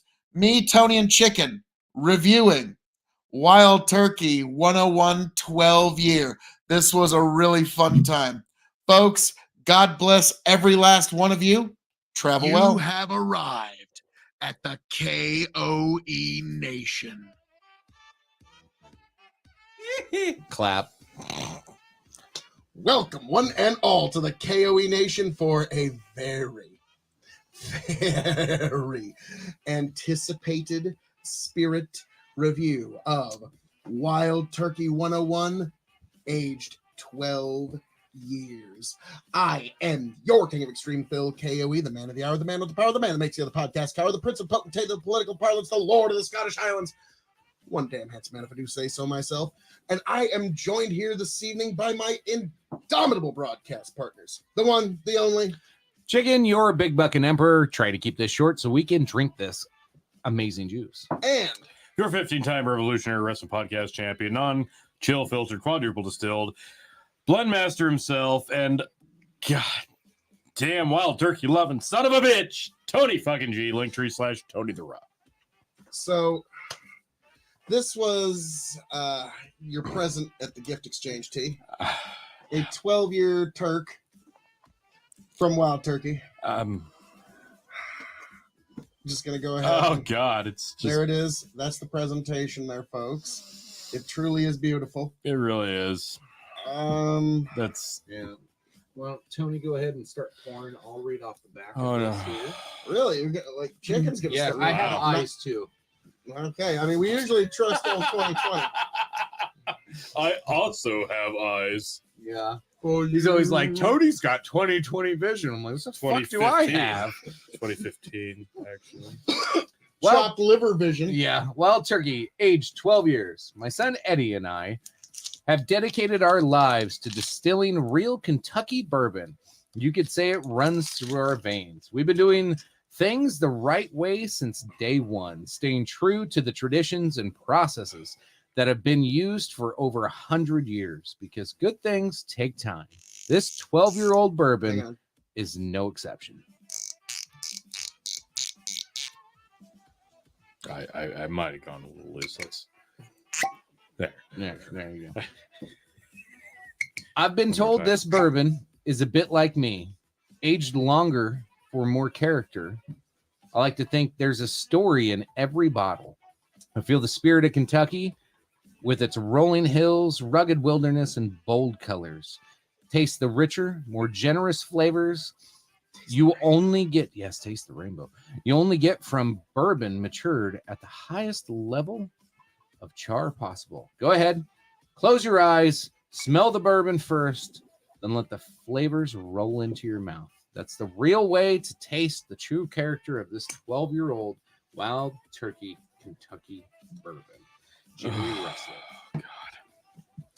I can't believe it's real, and I can't believe it's here. Like, this is just...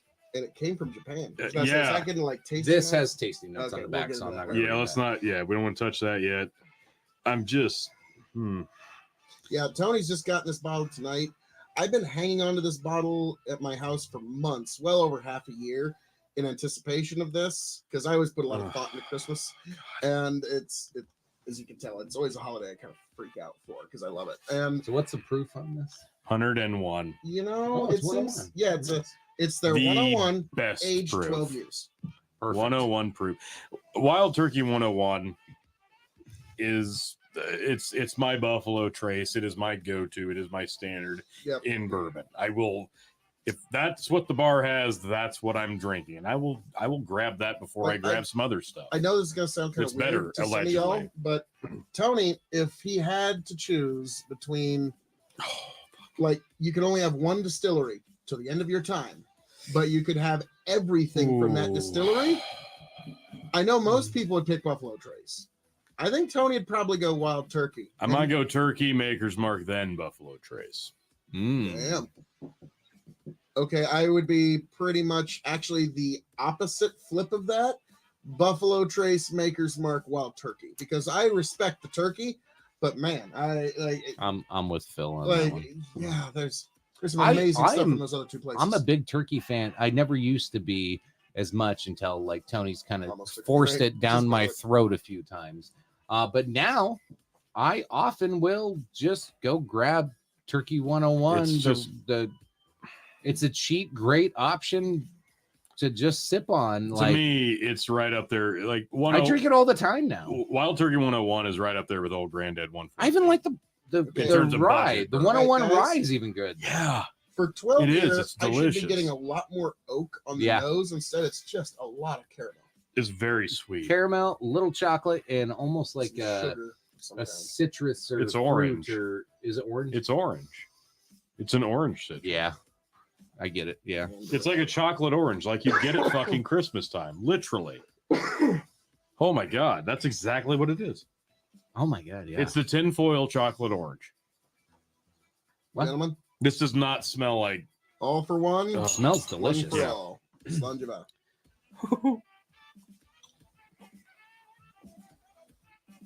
And that's what it fucking tastes like. Holy shit. Ooh, daddy. Oh my God. It drinks like it's exactly at 101 proof. Oh my God. Oh, that is great. That's precise. Like, it doesn't cut or increase the proof at all from what you know from 101, but all the new flavors kind of dance around it. Nose to palate, you Holy get shit. exactly what you think you're going to get. Which is That's rare. spot on nose to palate. Mm-hmm. Like that everything we just described. Great. Chocolate, all orange. Yeah. Oh and my a lot God. of caramel. Look, caramel and a little bit of spice. Oh my God. Yeah, there is some spice there, but not much. I'm just so happy. That is delicious. Oh my God. Why isn't this more readily available? I don't know why they would hide this. Because the Japanese apparently have been hogging it all for themselves because this is exclusive. This is perfect. To the travel market of people who are coming to and fro in Japan. If you take all the qualities of the standard Wild Turkey 101, the people are like, oh, it's a little too harsh for my taste. It's a little too uncut, a little too unfiltered. No, this is great. This takes all of that and throws it out the window. This is perfection in a bottle. Holy shit. So on the back here, born from the father and son distilling genius of Jimmy and Eddie Russell, Wild Turkey's 12-year-old distillers reserve is Kentucky straight bourbon of the highest character. This special release has been carefully selected from the distiller's favorite reserve, barreled at a lower proof, and slowly matured to create a bourbon of exceptional quality, with notes of vanilla, rich caramel, hints of spice, and a long chocolate orange finish. Motherfucker. Wild Turkey 12-year is a distiller's reserve is a showcase of the world-renowned craftsmanship of Jimmy and Eddie Russell, and brilliantly reveals the bold and distinctive character of Wild Turkey bourbon. Drink responsibly. I would seek this out 10 times out of 10 for twice the price over This is great. over a Pappy Van Winkle 10-year or a lot of the other lower end fucking unicorn bot. Like, this is hands down better. The quality is here tenfold. It's not this is the best drink we've had tonight. Hands down. I'm blown away. Yeah. There's no I can't undersell I can't oversell this enough. Like, yeah, it's approachable, but quality.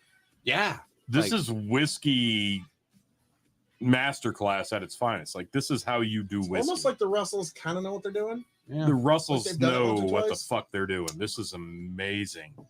I Hmm. was blown away when I saw it. Now I'm even more blown away now. Finally drinking it. This is the elixir of the gods, folks. Shall we get into the fruits yeah, I of guess. our labor here? So, Oh my for god. those who don't know, here at the K.O.E Nation, we grade on a 5-star scale. 5 meaning you have to have it before you shuffle off this mortal coil. Holy shit. 0 meaning pass it on by. The K.O.E Nation has advised you well. So, we're going to grade this on a couple of scales. One is a wild turkey product, as a bourbon, as a whiskey, as a cask-aged spirit, it's shelving, and for those new to the show, the secret 6th question. So, Tony, it's fair to say you've tried a couple of wild turkey products in your day? I've yet to find a wild turkey product I don't like. Yeah. That's saying something. On a 5-star scale, how would you rate wild turkey 12-year 101? On a 5-star scale? How would I rate wild turkey 101 12-year? Yes.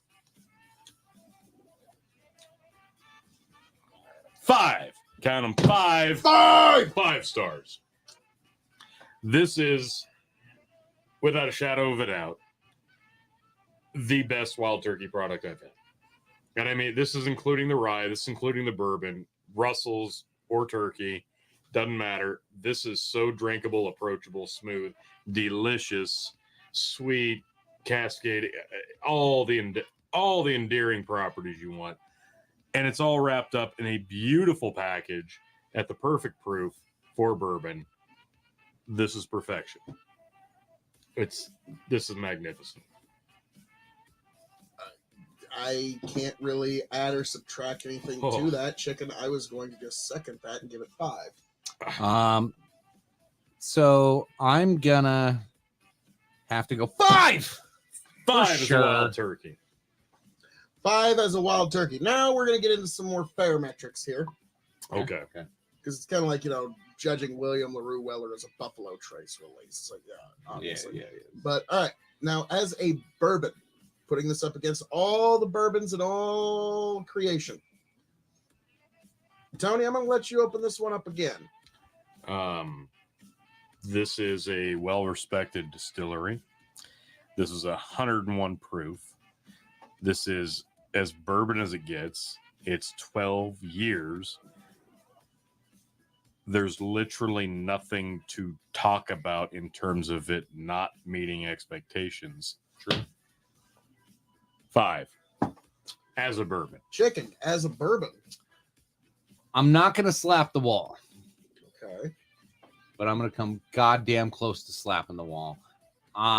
For what Tony said there, like this, if it would, like, I don't want to knock it because it's not readily available, but goddamn, if it was readily available, I'm gonna go 4.75 because I think there's just like 2 out there that I prefer over this, and and they're not But readily enough available. about George T. Stagg and William LaRue Weller. There you go. But they're not readily available either. So yeah, those are the only bottles I can think of off the top of my head that I'm like, yeah, I'd take those. And I'm saying this is a proof snob. This is the perfect proof for the I love bourbon it. that's in the Well, bottle. it's also the perfect proof for your personal palate. It is. I'm going to agree with Chickens and give it 4.75 as a bourbon. It's really good, but there's only those high ascendant bourbons and probably a couple of things from I would Turkey. love to put this against a George T. Stagg, William LaRue Weller, and a blind flight. I think we could. I think we Chicken, should. I think such things can be arranged. Chicken. Nothing but fucking brilliance over here. Yes. So we'll see about that in the future, folks. I was just wondering, golly, what am I going to do with the rest of that George T. Stagg? Shucks. Hate to just, drink it. Tony, Right. Whiskey is not about fun. Whiskey is about reviewing it, okay? Yeah, I'm enjoying the hell out of this, so. Yeah, I'm learning. It's not about drinking. Exactly. Folks, this is science. This is sacrifices that we make for you, okay? Not all heroes wear capes. You're welcome. Okay, so as a bourbon and as a wild turkey as a bourbon, what are we moving on to next? Whiskey. Whiskey. Chicken, I'm gonna let you open this one up as a whiskey. As a whiskey, I don't know what you need more from this as a whiskey. Like, this has it all. It's very approachable. It's damn near perfect. Yeah. Like, don't even come out with a 13 year. No. Like, this is it. I don't think I've said this about a whiskey in general yet, but as like the whiskey category, I think this might be my favorite 5. Tony? There's sweet, there's heat, there's proof, there's distillery. Again, there's nothing to detract from this other than the fact that it's almost impossible to fucking come by, which again, you guys went above and beyond here. This is distilling as an art form.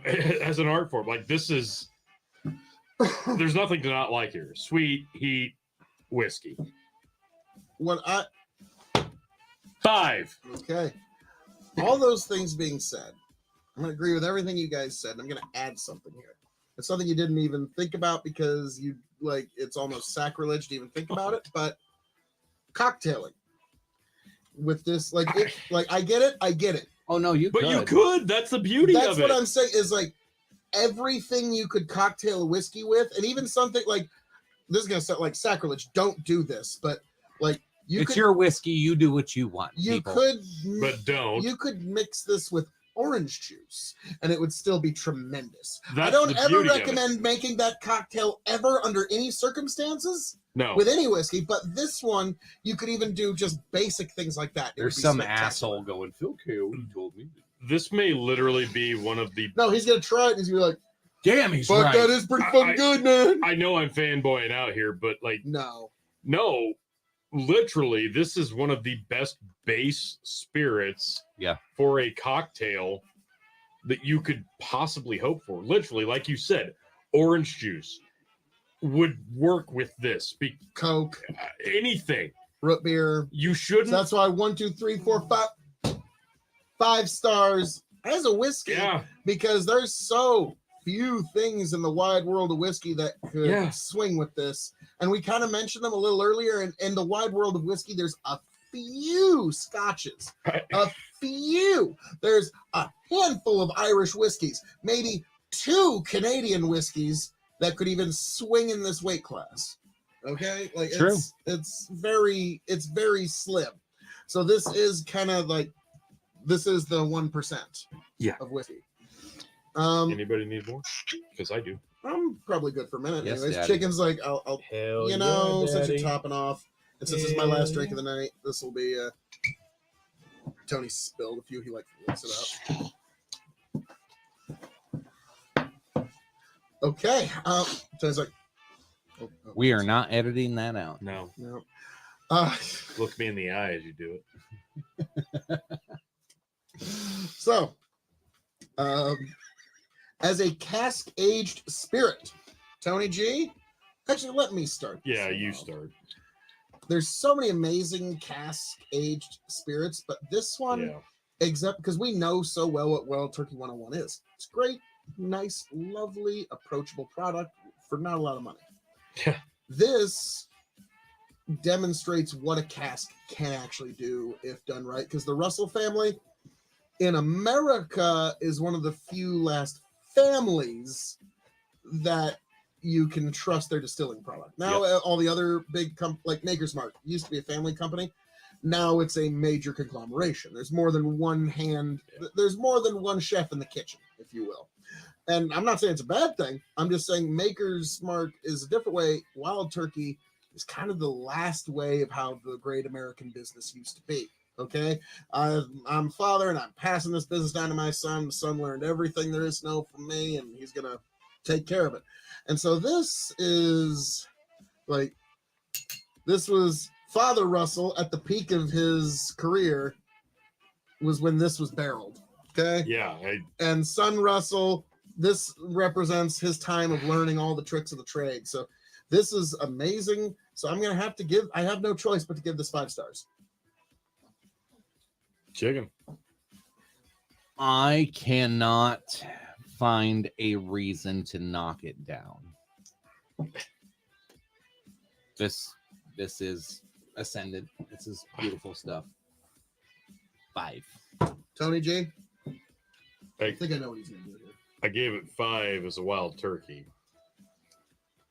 I gave it 5 as a bourbon. I gave it 5 as a whiskey. And now we're talking about casking. Yeah, cask aged spirits. Yeah, I wonder where you're going to go. I'm just saying it's 101 proof. I'm on the record as saying 101 proof is Tony. It's okay. Essentially, it's time to shit on it. You're right. Okay, I got to be fair. Let your criticisms fly. I got to be fair. I've been on the record as saying 101 proof is basically like one of the most perfect proofs you can get for bourbon. In fact, maybe whiskey in general. The Russell Distillery, just magnificent stuff. The sweets, the heats, the spice, the elegance of this, the 12-year age statement, the presentation, for God's sake. But let's be frank, there's something you're forgetting here. No, there's not. Fuck this. 5 goddamn stars, a perfect 20 points across the 4 scales of 5 stars. Wild Turkey 12-year bourbon is officially the greatest bourbon I've ever had. Damn, bro. And I might be fanboying out a little bit, but Jesus, holy shit. This is perfection in the class. I'm not kidding. You can up the proof. You don't have to.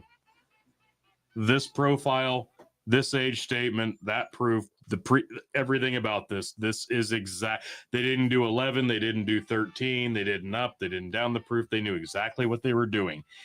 They hit the nail on the head blindfolded with this. This is exactly what it needed to be, and it's perfect. All righty. Tony enjoys. I think he's a fan.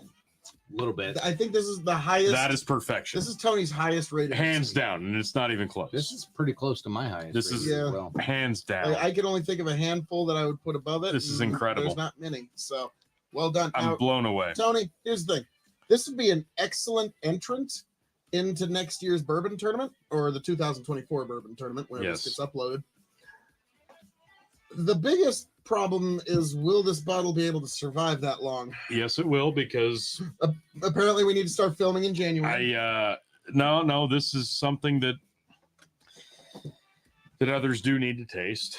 I promise. I think this will be sparingly. I Tony promise. wants to prove to the world that turkey does belong at that upper echelon. Wild turkey definitely does have a stigma. This could do it. Honestly, if this doesn't win, I will probably cry. Yeah. And considering this is incredible. This is a Final Four. It has to be. I think you might have on to something there. So now we move on to, this is almost a silly question, but the shelving. Let's just on 3. 1, 2, 3. I'll make a new shelf on the side wall to put this bottle on, like a hidden door. No, just like one that to display it. Yeah, proudly. Like where Rick and Morty are. I'm gonna have a floating shelf to put my best bottles on. And like where I put Phil's gin. Yeah.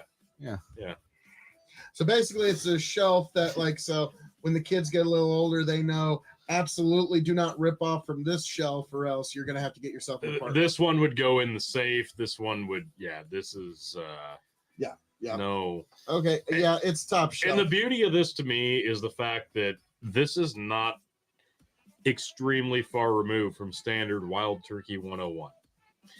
It's 101 perfected.